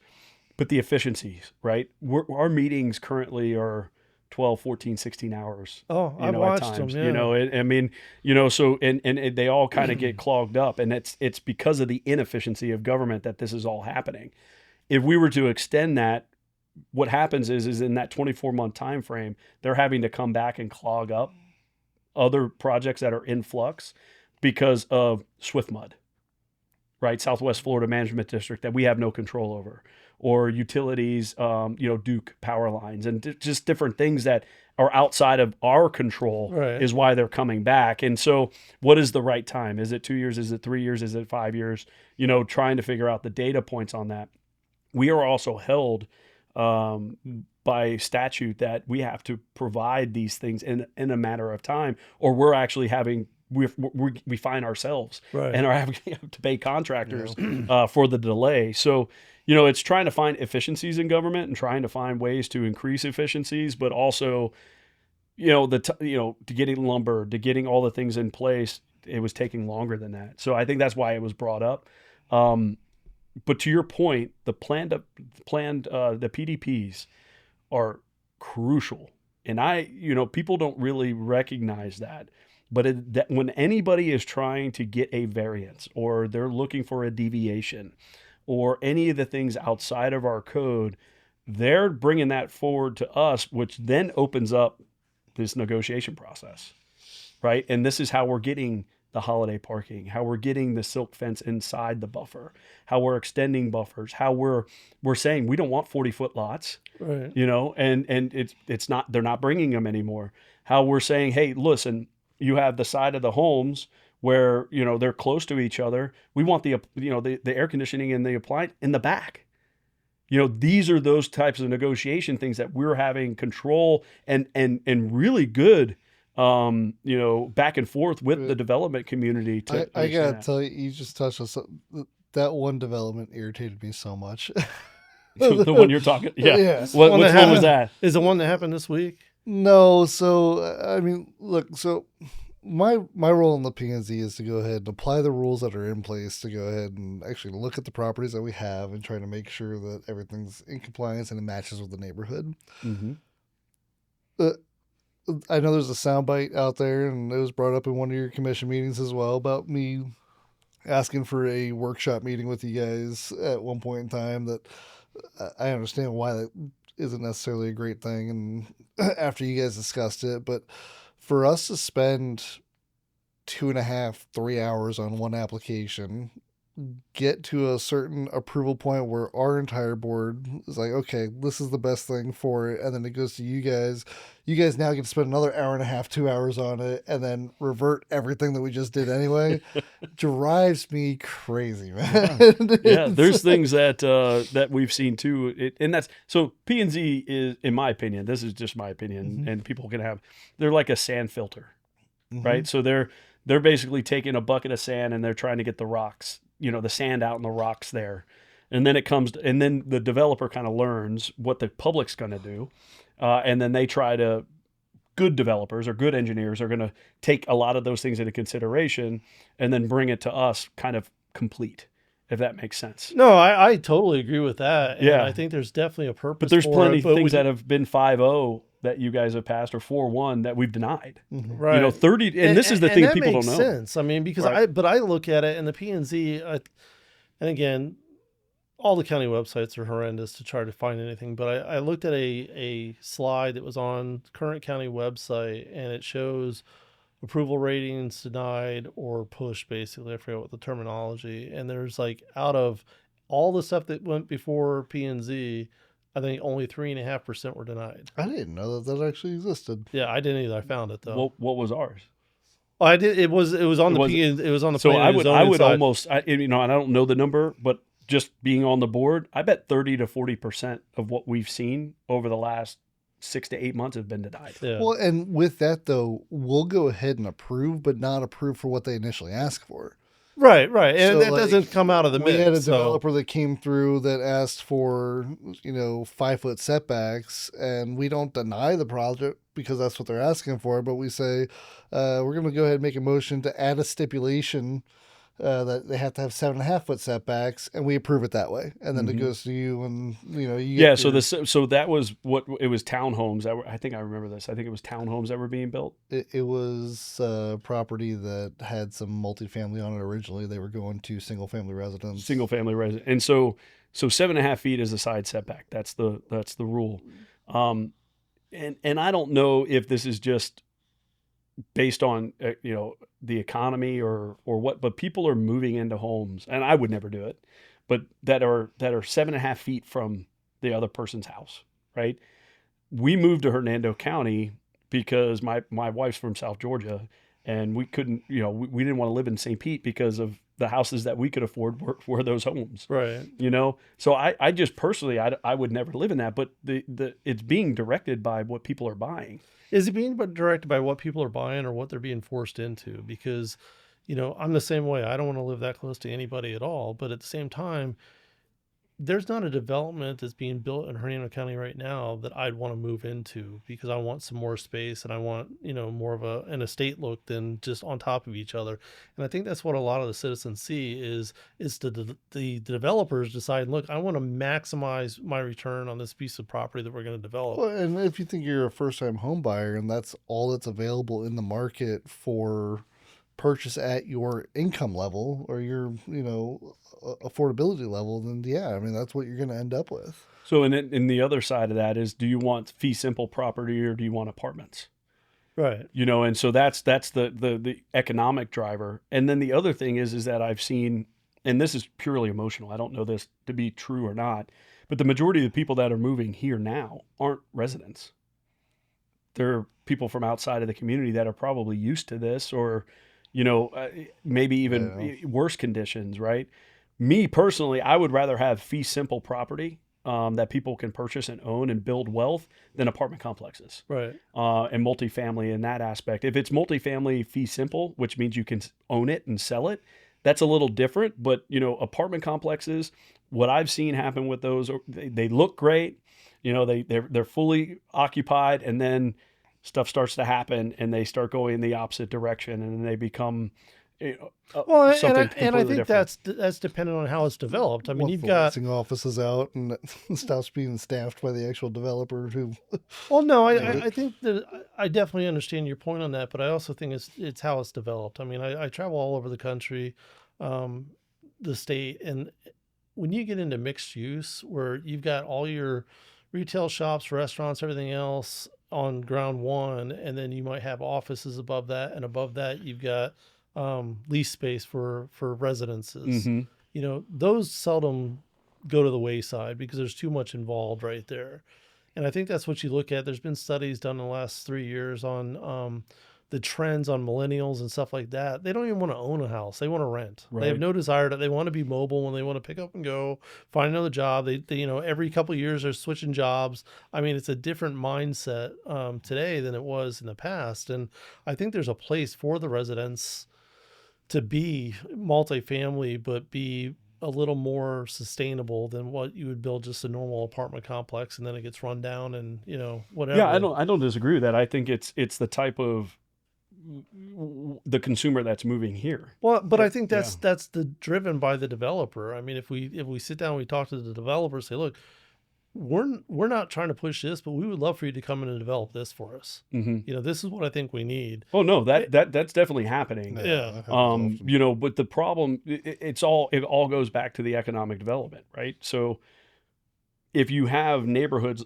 all of Southern Hills, right, you're not going to have people moving here because people are moving here historically. I did. I mean, in 2007 when I moved here, it was cheaper. Right. I could afford more with a bigger property Right. than I could in Pasco, Hillsborough, or Pinellas. That's why people move here. And so what's happening is that product, because of the cost of inflation and economics behind it, has gotten smaller and smaller. But that product is lineal across the state. So those prices that you're talking about, whether it doesn't matter whether it's a single family on an acre or an apartment or a townhome, it's lineal because that same piece of property, whatever size that is going to be more expensive in Tampa than it is here. 100%. That's exactly my point. Yeah. Yeah. So like even these 1,500, 1,800 square foot homes in St. Petersburg are going for $400,000, $600,000. Right. Here they're 250. Right. So it's the same concept. That's my point. Is that the property that I purchased for $225,000 in 2007 was on a quarter acre, 2,500 square feet with a pool. That was Right. big money back then. Yeah, too. and now we're talking about rental properties that are 1,800 square feet going for $2,200 a month. Right. It's insane, Right. and people are not being able to afford that. And and I own property and invest in real estate. I've got 5 residential homes that I rent out, and I've tried to keep them historically lower than what the rent is to keep good people The in market, there, yeah. right? Because what's ended up happening is if we continue to push residents out of those, then they only have the opportunity to go into workforce housing or even government subsidized housing and those types of things. And I just don't want to see that happen into our community. I'm not. Listen, I'm a product of Section 8. I'm not scared to say that. I mean, I grew up extremely poor. Behind a restaurant in St. Petersburg off 34th Street and 10th Avenue. I mean, we had a I don't know if you know what a shotgun. I'm sure you know what a shotgun house is, but shotgun house is you open up the front door, you can shoot a gun through the back door. Right. That's how small our house was, and so seeing people be there, the whole point of it is that yes, that's where I'm from, but you that's not all where you need to stay. Right. And that's why I like fee simple. I got kind of off track, but that's why I like fee simple more than I like rentals, is because if it's a cheap starter home, it's just like a starter job. Right. As you continually grow economically with your own finances, you want to get to that house. Like I didn't get to my home that I'm in now until I was successful. I could afford it, and now I'm in my forever house. Right. And I found my dream home. I love it. But I had to start somewhere. And I started, renting, and I was in the military. I lived on a ship. And then, I bought our first house was like 1,100 square feet, and then you go to your second house and your third, but you're absolutely. taking There's that, progression. you're taking that equity that you're building and moving it. The problem that's happening now, and it's a vicious cycle, is that property is so inflated. When you sell it, you're making a lot of money on the house that you bought 10 years ago, but now you got to go buy Right. something that's not as, that may be nicer, and you're moving up, but it's costing you a heck of a lot more, and you're not really taking that portability. Realizing the gain. Yeah. Yeah. And so what you have to be able to figure out in real estate and finances is, and I've been pretty good at it, luckily, is to get the downturn and still be able to financially Right. move and sell, and that's how you build it. Otherwise, you're buying something that you're in forever, like our parents did. That's what my parents and grandparents, they bought the house. They were in it forever. So they paid $40,000 for the house, and they sold it for $400,000. That was their retirement. Right.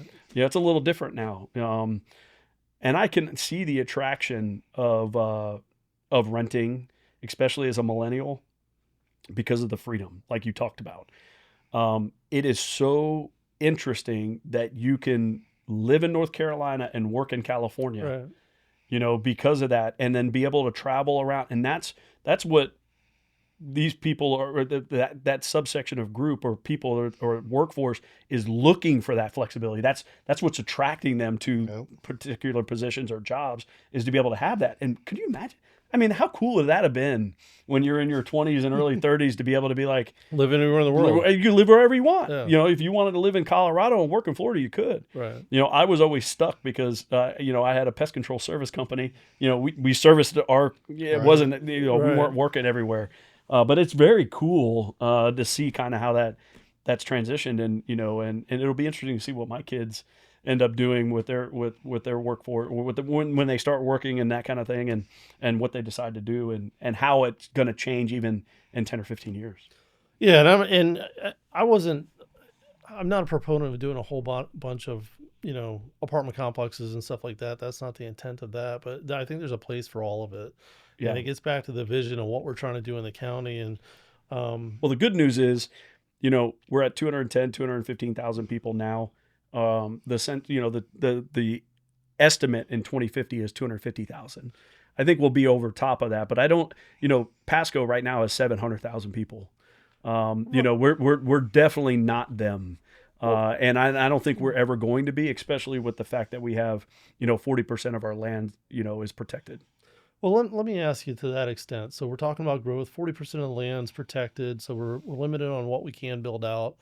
Um, and I keep referring back to the budgets I've looked at, and Jeff Rogers, on both the budgets I've looked at, he flat out states that the residential development we're doing currently doesn't pay for the expense of the services that required for those residents that we're building. So from a business It's standpoint, page 6 of the PDF. yeah. So from a business standpoint, you stop putting yourself in a hole and stop developing residential if we're not going to pay for itself, or we decide an avenue to pay for it. If we build a single family residence, we got to be able to pay for the services to support that. Yeah, I may differ from his opinion a little bit. And so what we're not taking into consideration is the property tax that person's going to be paying annually forever. Right. And Well, I so, would think that'd be his whole basis for that discussion. no, it's what it is it's so what we got ourselves into, and it was everywhere. Hernando County was just hit much harder in 2013, 2014, 2015, where there was a complete collapse in real estate in Right. Hernando County. What they realized was that the emergency services that we were providing to the community weren't sustainable to be paid that way. So one of the things that they did was they took that out of ad valorem and they made it kind of a flat rate on your taxes to be able to pay. And then those units, as we continue to build out, everybody pays that regardless of property value. That is, it can be looked at both different ways. It can look at where you're taxing the poor and you're giving the rich a tax break, right? Because if it's based on ad valorem, people that are poor and they don't have high property values wouldn't pay it. And the people that are on higher property values would be paying a lot. And so it was kind of a socialistic aspect, but because it was a funding issue. Well, and No, that's and why I don't necessarily agree with ad valorem tax anyway. Are you saying that because you have a bigger, more expensive house, you're using more government services? Typically, that's exactly the opposite. 100%. And that's what the study showed. And that's why they were able to do it legally that way, because it's all based on trips. Like, where are these trips happening? Right. And are they happening in those neighborhoods? So I agree with it. People will look at it as socialistic, but the fact that people weren't paying, that were using the services, and people that weren't using the services were paying an exorbitant amount, is why you have to come up with that medium.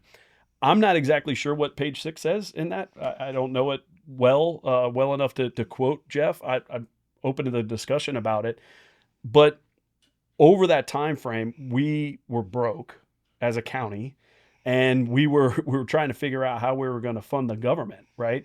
And that's when that huge millage increase happened. Right. So you saw that huge millage increase happen, and then if you look at the graph now, we're getting that lower than where it was when we raised it, and that's because of growth. So growth is actually paying for itself in that aspect if you're looking at it. The problem is that values went up so much that it outweighed where the growth was. If I'm explaining that correctly, it's because people that bought a house for $450,000 that weren't homesteaded, that was now worth $700,000 the next year. Right. And they got this exorbitant tax bill, and now their basis is at that value. Right. And so it would take an extreme change for that to really correct itself to get back down. Yeah. And that's where I'm looking at it completely differently. I think people are paying inflation on taxes too, because people aren't pulling that. It's almost like the federal government talking about, or candidates talking about, the possibility of taxing unrealized capital gains. That's ridiculous. That's what we're doing though. Yeah.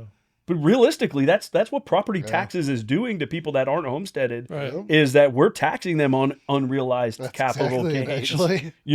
And so that's where it's like, okay, my job is to figure out how to stop that and to decrease millage so much to where people aren't feeling that, because they're not making any more money, and it's based on a property appraiser or market values that people aren't recognizing.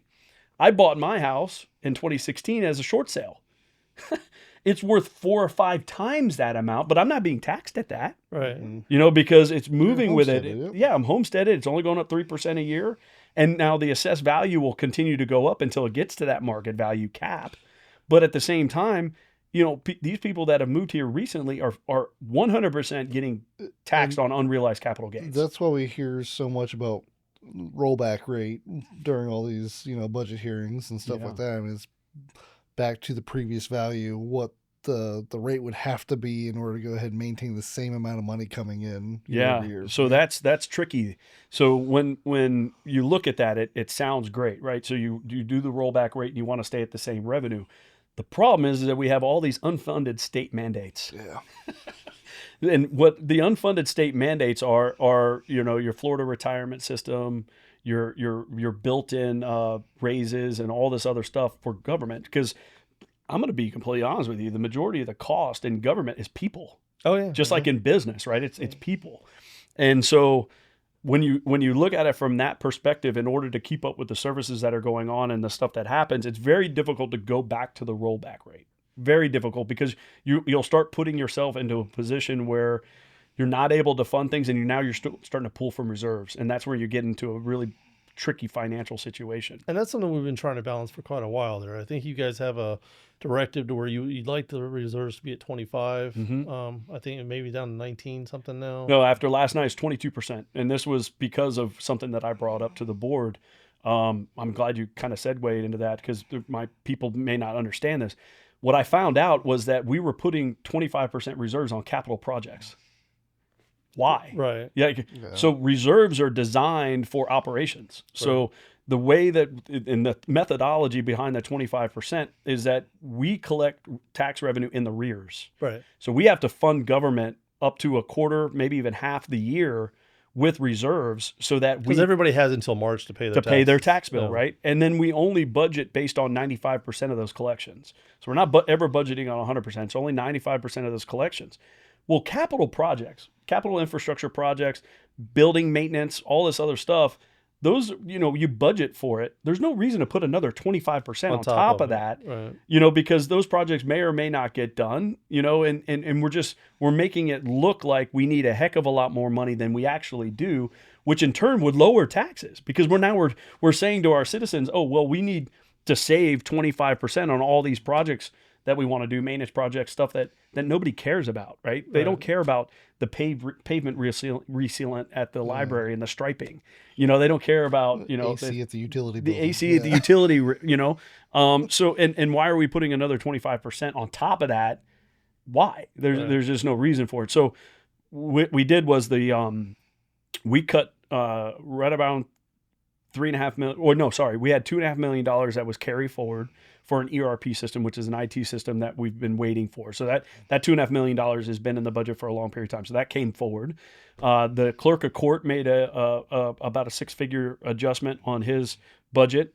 And then the sheriff, I'm sorry? Down.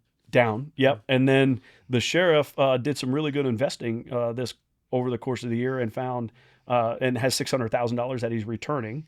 Plus, if you take the capital percentage off of his, he was right at the line of the cut that we needed. And we found another 2%. So now we're at like 22% right now. We're trying to figure out from a board directive whether it's 25, if it's 20, if it's 23, like what's the goal and what's really good to have, right? Because we don't want to tax people to have security in government. Right. You know what I mean? People don't need to be paying for stuff that isn't being, utilized. And then we're looking at it a little bit more, and this is the politics behind, kind of staff and us, is that the forward-facing stuff of the cuts were all like, Parks and Recreation, Brooksville Main Street, Right. All these things that, me personally, I would never do. I was looking at, pavement restriping. I was looking at, maintenance of roofs and government buildings that the taxpayers aren't really seeing, but are necessary. At the same time, we got to take care of our infrastructure. Right. So I think we're going to get there. I made a motion and it was seconded, and we voted on it not to raise. We had the maximum millage rate, which is a 0.250 reduction in overall millage. That doesn't mean that your assessed value didn't go up, right? I know that on my property it did, and it went up about $100 and $150 a year in property tax. What I want to figure out is how. And this is the way government, in my opinion, should work.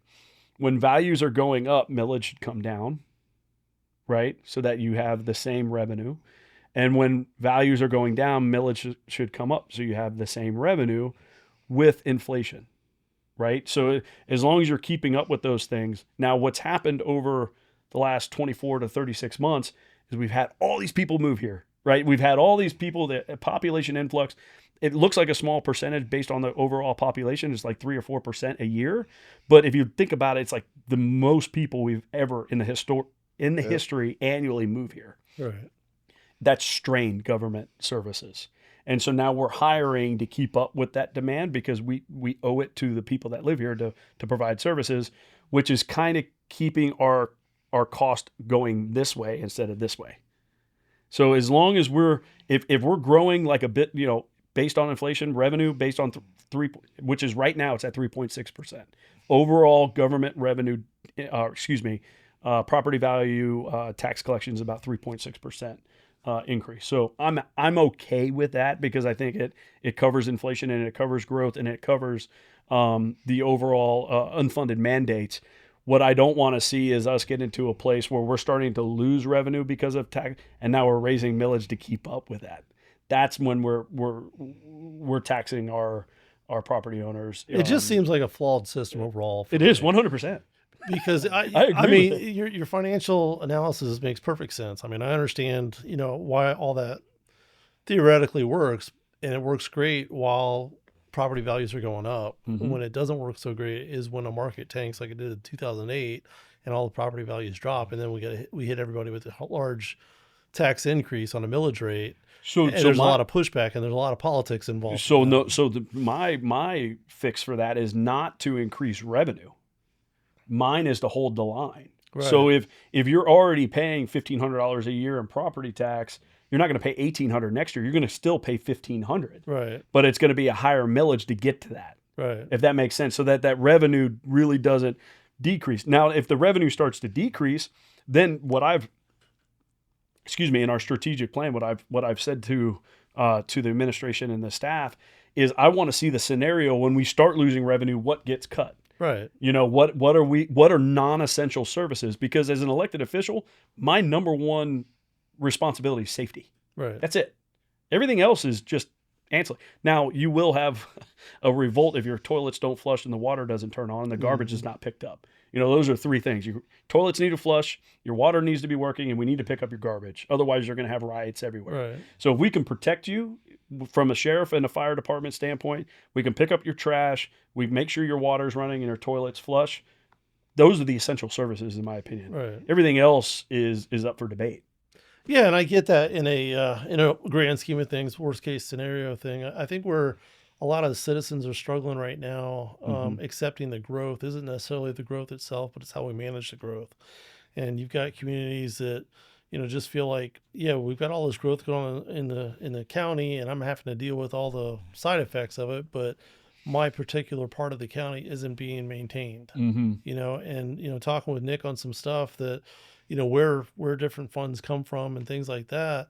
What are we doing to maintain everything that we currently have? Because that's what it seems like the problem is Right. we keep building out, and wherever we build, the new stuff it's all great. We're spending all the money there, but we're not doing a great job at maintaining the stuff that we currently have. And this is a spot that I think we disagree on a little bit, mainly around the topic of impact fees and how that kind of stuff Well, I'm not even plays saying into. impact fees or that. I don't know where the funding comes from to maintain what we've got already. So, somebody who's been here for a while has a where they live is maintained just as good as a brand new development. Mm-hmm. I mean, we've got schools, we've got libraries, stuff like that we've built that just it doesn't seem like they're being maintained and upkept on a regular basis. And I don't know if we've got a maintenance, what that maintenance program looks like for that. I know that when I'm running a business, I've got my purchasing department, my acquisition department, and every piece of equipment we buy, we automatically, when we buy it, we do life expectancy and start budgeting in for the replacement of that thing. And I don't know if that's done on a county basis because, yeah, the sheriff came in and handed back $600 something thousand, but the week before he asked for an $800 something thousand amendment because of a software issue that they were having or a backup system. So Right. on a 20-year-old system that, somebody in my mind, if I'm running a business, I'm asking the question, how do we go 20 years and nobody thought this thing was going to be a problem? We didn't budget for this. Where he comes into the end of the year and says, "Hey, I need $880,000." Yeah. So where do you want me to go with that? Are you talking about the sheriff, or you want to talk about maintenance? I'm just talking about the funding in general. And not to call the sheriff. I'm sure he's got every reason to do what he was doing. I'm just saying, in general, who's looking at how are we funding overall maintenance stuff? Let's just start with the roads. Okay. Roads. Okay. Yeah. Good. So Good. maintenance on roads, we can't take that on an impact fee. We can only do new construction on impact fees. But yet, and even Nick says, hey, if I call somebody up and there's a pothole, they come right out and fix it. And that's great, but that's a reactionary thing. And my whole thing is, how are we being proactive in the community to make sure that everything's being maintained? Because you drive around and and I'll use this again, from California Street to Barclay on Powell Road, that's all it is potholes. It's been changed. So that whole road is like that. You go down Northcliffe, it's, similar to that. 100%. You go down Landover, the whole loop on Landover is like that, and there was a time, it's probably been 10, 12, 15 years now, where we had a program where we were maintaining all the roads. They were going through and recoating them. Right. And that's always the best choice to do, is to recoat before they deteriorate, where you got to tear the whole thing up and pay $1 million a mile to replace it. And I just don't know where we're at as far as the county on maintaining stuff to, and even like the medians and just the aesthetics of it. I mean, there's weeds and there's grass growing in every median. Right. And like, I'll drive down and you got homeowners that will maintain their lawn up to the sidewalk, from the sidewalk to the median strip, or there's a, whatever, two foot piece of grass there. And so we got all the weeds and the grass, everything hanging over. And how is our maintenance system set up? Because even like the library on Spring Hill Drive, you go there, the very first thing you walk in, they've got these huge gutters on there, and every one of them's rotted out on the bottom of them. And that thing's not that old. It should not have happened. Right. So I've been on the board now 2 years. One of the things that we did was we stepped away from repaving because of the cost of it, and we went to intersections. Right. So one of the things that we were concentrating on is flow of traffic, right? So you have a lot of intersections where the right turn lane is at a light. So you have a four-way light. You have a right turn lane that's also a cross road and no dedicated turn. Right. But that again gets back to, for me anyway, understanding the limited amount that I understand so far. Right. That should be an impact fee thing, because that's an additional lane that we're adding. We can pay for that with an impact fee. Yeah. So impact fees can only be spent in the districts they're collected. Right. So, for example, like the internal parts of Spring Hill, for example, that has the majority of none of the buildings going on there. So none of the impact fees that are collected can be used in those particular areas. Right, but a lot of the Six stuff that we're districts? talking about Yeah. is where the impact fees are being collected. Well, the majority of the impact fees that are being collected right now are on the northern side northern side and the eastern side of the county. Your main hub areas, that's mostly infill. And so the infill of those particular, for example, my District 2 is very, very, very small impact fee collection. Right. So everything that we're doing is funded by gas tax. But really, that whole area over there, with the exception of maybe the Spring Hill Drive 19 interchange where we got some issues there, the majority of that area over there should be infrastructure wise already designed the way it needs to be designed to handle the flow of traffic that's there. Where I'm seeing it is Centralia, Yeah. Barclay, Oh, yeah. Linden, where you've got plenty of stuff being built there. I mean, that whole county line road is being built up commercial, so all that, and I don't know where the districts are because they don't align for some reason with the districts that we have for elected officials. No, they don't. Yeah. But it seems to me we're having building going on where we're talking about, and especially like the Ayers Road. Yeah. that's So another right-hand turn. all of those areas that you just mentioned are on our roads projects for 2025. Right, but they should be being paid by impact fees. Well, I don't think you could ever collect enough impact fees to yeah. actually So how cover much that, how though. much do you think that we collected in impact fees this year? Well, for me, it's not enough. I've been on Nick Well, for just forever. So just curious, yeah. what you think? What? And I'm I just have asking. no idea. No clue. $14 million. Okay. $14 million is what we've collected in impact fees. And even if we, Well, and I think that gets back to the citizens' concerns. And I know it's going up. November 1st, I think it goes Yep. up. We're increasing it. I think it Yep. should have increased a long time ago. yeah, And I think that gets back to the citizens' concerns. We've got all these developers coming in to develop stuff, and they're not paying for it. right. So I think that's the crux of the issue is, we're not collecting enough impact Yeah, fees. so impact fees aren't designed to pay for roads. So the way impact fees are designed is that you have, I think it's seven or eight individual line items that the fee's broken into, and it's all for capital. So for example, the sheriff, when he collects it, he can buy some vehicles, he can do some little things, and that's it. The biggest portion of it is schools and transportation. And we just increased them both, right? We went up 100% in transportation, 75 or 70% in schools. What that'll do is that if the building continues to happen, we can take that revenue or that anticipated revenue and bond those large projects that you're talking about. Historically, we've never done anything like that, right? The fees that we collect, the $14 million, and even if we tripled it, right? Let's say it's 28, 36, well, you 40 got one million project's $20 million. Yeah. Well, the Barclay expansion 70. yeah. 70. So if Barclay Road is 70, County Line Road is $200 million. Right. You're never going to be able to collect enough impact fees to be able to do that. What we are doing, what it is supporting is Parks and Recreation. All right. So we're able to redo our parks. We're doing a good job at that, playground replacements, those kind of things, park expansion. The roads, if you look at our capital projects for roads for 2025, all of those intersections that you just named are on there. Oh, no, I know. And that's where I got that from. Yeah. And that's going to, so those are, and then you see the unfunded projects, right? I don't know necessarily what other boards have concentrated on. I just know that what we've concentrated on, we've got maintenance projects that are happening that are funded through gas tax and impact fees. We can only spend those impact fees in those areas. So we've got those funded. The problem is that what we found when we started to do our studies, and we're doing, to your point on Spring Hill Drive, we're doing a median study on Spring Hill Drive and Mariner because, in my opinion, I think it's extremely dangerous to be able to just drive in the middle of the road and not have medians and those types of things. So we're looking at that. But we found that the congestion was happening at the intersections. And what we wanted to figure out was, do we want to spend the money on paving the entire road or fix the congestion first and then repave? Right. So when you have turn lanes that aren't turning right or dedicated turn right lanes, you have all of this traffic that backs up. And then that's even more wear and tear and everything else because people are sitting, they're going, they're stopping. That's where you get the damage from the roads. It's not driving on the roads, Right. And so it was figuring that stuff out and then identifying the money and where it goes because it's so limited.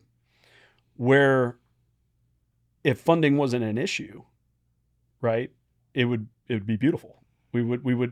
All of those things that you were talking about would be great. How do we fund it?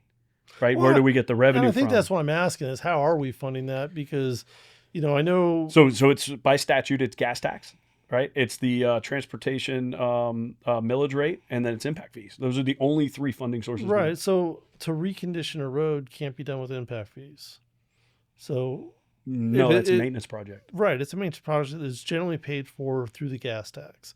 And as we 100%. talked about earlier, the gas tax is kind of diminishing, and the more federally pushed EVs are and Do everything you want to know else, my opinion? absolutely. Yeah, retail sales tax. Right. So if we pass the penny, the whole cent Hernando, we have such an opportunity, and this is where it gets difficult, right? So politically, I'm not doing myself any favors by supporting a penny tax because people don't understand it. But also, as a conservative Republican, I believe in infrastructure. I believe in capitalism. I believe in being able to move business around the community, and you have to do that in transportation, Right. And if you're not funding transportation and investing in it, then all that stuff that we're talking about doesn't happen, right? The fairest way to do this and the best way to do it is through this penny tax, because it doesn't increase your cost of living like we talked about. You can control what you spend, but it gives us all this revenue, this newfound revenue, to be able to bond all these projects that need to be done for a long period of time. It's just like a mortgage, Right. right? So if I go and I say, okay, and this is the methodology behind the 29 years. People don't talk about it much because people don't like it politically, right? I listen, if I'm not reelected because I supported the penny tax, so be it. But I know it's the right thing to do for our community. The reason, the method behind the 29 years is the fact that if we did it for a short period of time, like 5 years or 6 years, we would fund all these things. We would borrow all this money. And then if it's not renewed, now we have to raise taxes to fund it because we still owe the money. Right. We owe the bill. It's just like a mortgage. Yeah. So if we have it for 29 years, everything that we're talking about right now goes away. All the problems we're talking about with the transportation and the roads and the intersections and all the projects that we need to do, they all go away because they're going to get done. And that's the importance of it. And it's not going to change your cost of living. Yeah, and I think that's part of the issue is knowing, like, I don't care how much you put another charge on. I mean, it give me 5 cents. It's fine with me. I mean, the issue I always have, and the reason I haven't been in real support of 1 cent sales tax and half cent sales tax is the what I viewed as a transparency. I'm not necessarily in agreement with the way the government's going now and the way my money is being used now. I'm not about to okay another percent or whatever for any reason because I don't agree with what's going on now or my perception of what's going on now. And again, that's how I'm getting a little more involved. But on the you got your first oversight board volunteer. Yeah, and I could be wrong again because I'm not new at this, but when we're looking at the 1 cent tax we're talking about today, we've got a lot of large infrastructure projects that are needing to be done with county line and different roads and stuff like that, and that's all to support our future growth. When I'm looking at it as a citizen that's been here for 53 years, granted, if you take care of that, it's not going to get as crowded for me. It's going to be a little bit more pleasant to drive through, but I don't know where the money's going to take care of the stuff that we've already got. Right. And if I don't know where the money's going to take care of what it's already got, then I don't necessarily, the easiest way to stop needing all the money that you're talking about for all these roads is to stop development. Right. So if we didn't add on anything we had more than we had today, we don't have to add too many more interchanges, increase lanes to 6 lanes, all that stuff. But we still have to fund somehow the ability to maintain what we've currently got. So I think we're being really retroactive. Like we're catching up to what's already here. So I think about that a different way. I'm not looking to have the 1 cent passed because of future growth. I'm looking at the 1 cent passed to what everybody says is 250,000 residents by 2050, but catching up from what has been neglected for 20 years. Right. And that's where the reason it hasn't happened is because we haven't had the money to do it. So in the repay in the 1 cent is there a repaving program that goes with that? Oh man, I mean, how's that outlined? I mean, do we have? it, And I it's think that's the biggest thing. If I yeah, knew, hey, we need X amount of dollars, and we're going to do these yeah. specific projects, That's I'll exactly stroke how you a it's check designed. for it. That's Yeah, exactly how it's designed. So the way that we had to figure it out is it's by ordinance. So this is an ordinance that we had to submit to the state of Florida in July, and this is where a lot of things get political, right? So we're talking about stuff in March that is going to be on the ballot in November. right. We figure out the language and everything that we're going to do, and we have to submit it by July. And now the narrative may have changed, or the needs may have changed between July and November Right. of what actually needs to happen. So it's kind of a flawed system, anyways. But it is also in that it's done that way for protection to taxpayers. So I understand it. We came up, the board, not when I say the board came up with what was important to the citizens of the community. And we did a survey. We figured all that kind of stuff out. The biggest things were economic development, roads. Those are the two biggest things as far as, what needs to change is, how am I going to make more money, right? And how am I going to be able to have, a clear path to make that money, if that makes sense. Right. So we looked at that. Then we came up with a list, like if this passed, what is the unbelievable needs now and then the wants of the future. And we came up with a list of all the different things that we could do from an infrastructure perspective: roads, economic development infrastructure, and then safety, public safety. Those are the three biggest things that we concentrated on. The roads you've outlined. Economic development, that's the infrastructure, right? That we're talking about for industrial to be able to bring business in. And then the third is public safety. There's that ordinance, all of those things, all of those jobs, let's call them jobs or projects, are outlined in that ordinance. Meaning that any of the revenue that comes in can only be spent on those line item things. Right. And what the oversight board does is it's similar to P&Z, right? Planning and zoning. It's volunteer citizen board that once a project is approved by the BOCC, it goes to the board to make sure it can be funded. It falls in line with these things, and it can be funded for this reason by the statute and the ordinance, if that makes sense. Gotcha. So it is governed by, a whole lot of different processes to make sure that the revenue is actually being spent on those particular things. And that's why we spent so much time on talking about it and really coming up with the what we thought was the best plan forward and what was the most necessary for that particular type of spending.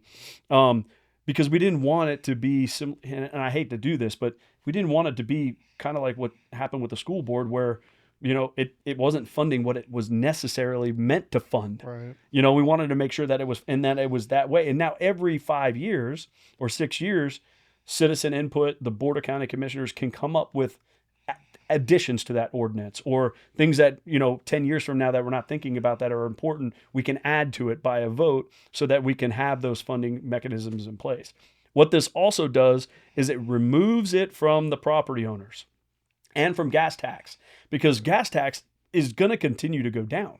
They're talking at the state level, they're basically trying to reorganize the way they tax you, right? They're trying to figure it out through registration fees and tag fees and driver's license fees to try to come up with the money that we're losing in gas tax.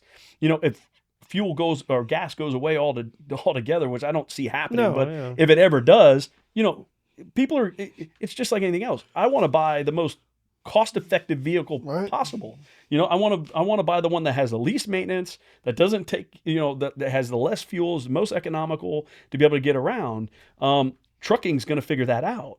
These companies are going to figure those things out. So, gas tax is not sustainable. Property tax is not sustainable. All these things that we've talked about are unsustainable. The only thing that is consumption. Right.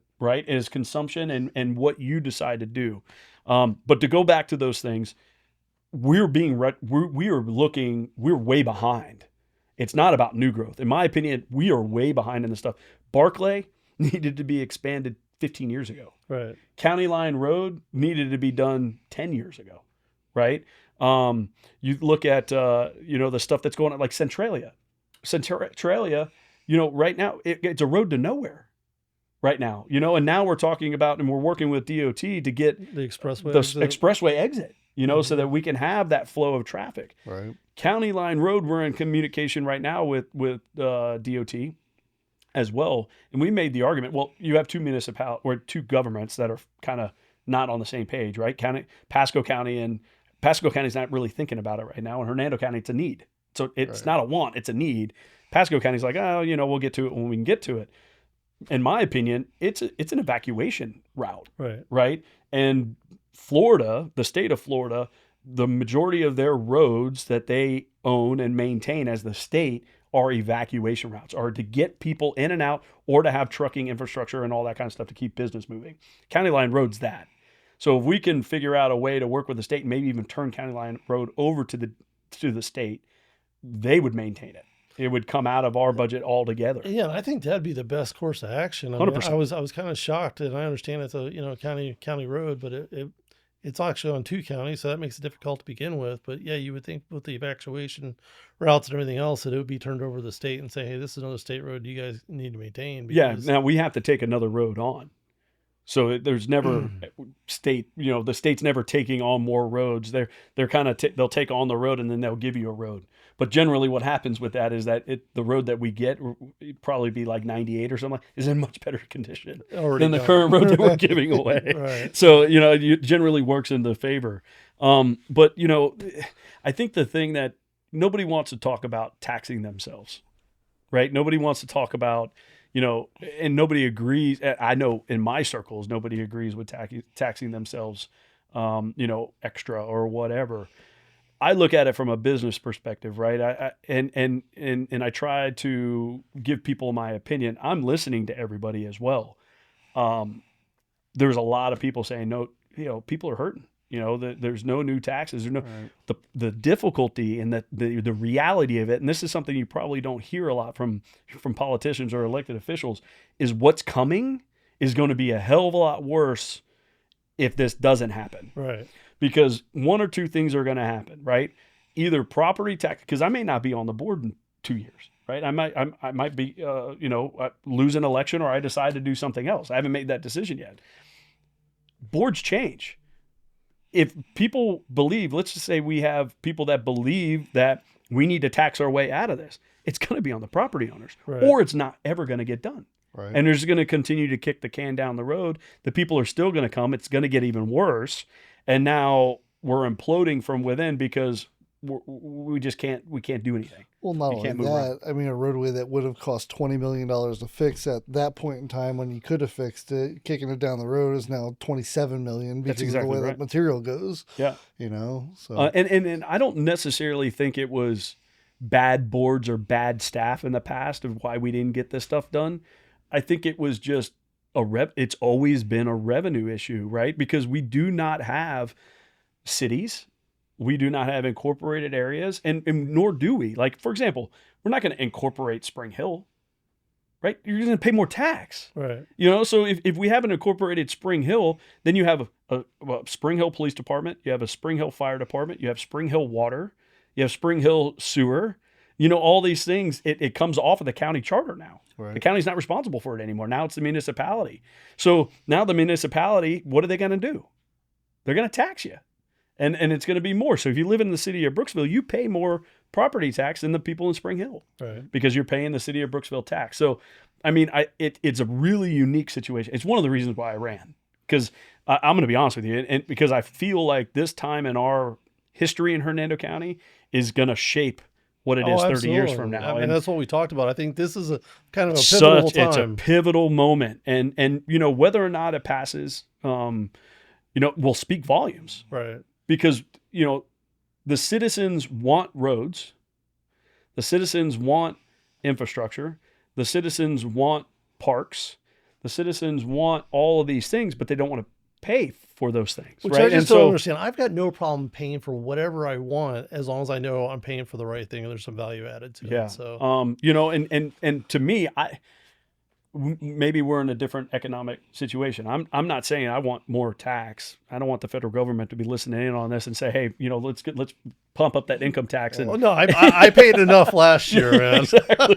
But at the same time, I think it's we live here. Yeah. This is where we live. It's just like our property, our personal property, right? Yep. Do you maintain your yard? Do Oh, you yeah. maintain your house? You maintain these things? Yeah, we do. Most of us. It costs money, right? If you want to maintain your community and you want to be able to drive around and be like, man, I love where I live. It costs money to do that. Well, and that's kind of what started this with we were talking about, because I spent a lot of time out in Scottsdale, and Yeah. and just absolutely love it out there. I mean, Beautiful. everything is well kept, maintained. Just love the whole area. And then you go to different areas, and that's what I want here. I mean, I can pretty much pick up and move and buy whatever I want where I want to live, but I've been here for 53 years, so I figure, why don't we figure out how I can change what I've got here? So, So I'm going to go ahead and kind of bring it home on here, because we've been doing this for now over 2.5 hours. And without a break, we just kept going. without a break, It's a and good conversation. I got a meeting in 9 minutes. So I'll kind of kick it over to you. I mean, is there anything you want to go ahead and that we haven't covered that you want to go ahead and make sure that we have in here that you can tell everybody about? Listen, I think if just coming from where we are, inflation, the economy, the things that are going on, pay attention, but really, really hold your local officials, your local politicians accountable. The majority of it, I know for me personally, if you ever want to reach out to me, you can reach out to me directly by my government website or the government email that I have. It's bhawkins@hernandocounty.us. Reach out to me, give me a call. You can reach me on my government cell phone, issued cell phones, 352-587-3000. I think it's 352-587-3000. Hold your local officials accountable. Let us know what's happening in your life, what you expect to see from the people that represent you, so that we know exactly where we're going with this stuff, right? You guys are the key to it. The citizens of this community are the key to it. From the federal side, the federal government, I think it's a mess. I think it's an absolute mess, and it's tribal. Some things are going to have to really change there. The bureaucracy, the bureaucrats that have, just lifelong government employees are in the way. And we need the new people. We need new blood. We need young people that are either listening to this or that are the millennials that we're talking about, military veterans, police officers, running for these offices to go up there and to get rid of this stuff. So I just appreciate your guys' time. I've really enjoyed the conversation. I can't believe it went 2.5 hours without a break. It didn't seem like it was that long. So I really appreciate it. I don't have anything else to add. I think, if people want to reach out to me and talk to me directly, I'm available to them. Well, we certainly appreciate your time, Brian, and you're the first one we've done, and we're hoping to do all the commissioners and work our way through the government. But I definitely appreciate you sitting down and absolutely having an unfiltered conversation just on what your thoughts were. So means a lot. I think now we've got it recorded, and that way we I didn't realize it was video. I probably would have dressed a little different. All good, man. I had a day off today. No, we're we're Trump all 24 shirt. all kind of casual. So let me ask you before we get out of here. And this is something I'm going to kind of ask everybody. Is there a charity that you support, promote, want to give any information? Oh on? man, that's fantastic. So one of my favorite charities is Operation Heartfelt. Okay. So Operation Heartfelt is run by a great lady named Patty, who is a retired school teacher. And what she does is her organization actually provides backpacks for kids to pick up on Friday to take home with them that's full of meals. Oh, wow. So these are kids that may not have, come from different economic backgrounds or may even be homeless, that they're not being fed outside of the school system, right? Because we have free lunch and free breakfast here in Hernando County Schools. So they may not be getting a dinner meal, breakfast or lunch over the course of the weekend. Yeah. Now, these kids are not identified publicly or any of that. It's worked through the guidance counselors at the school.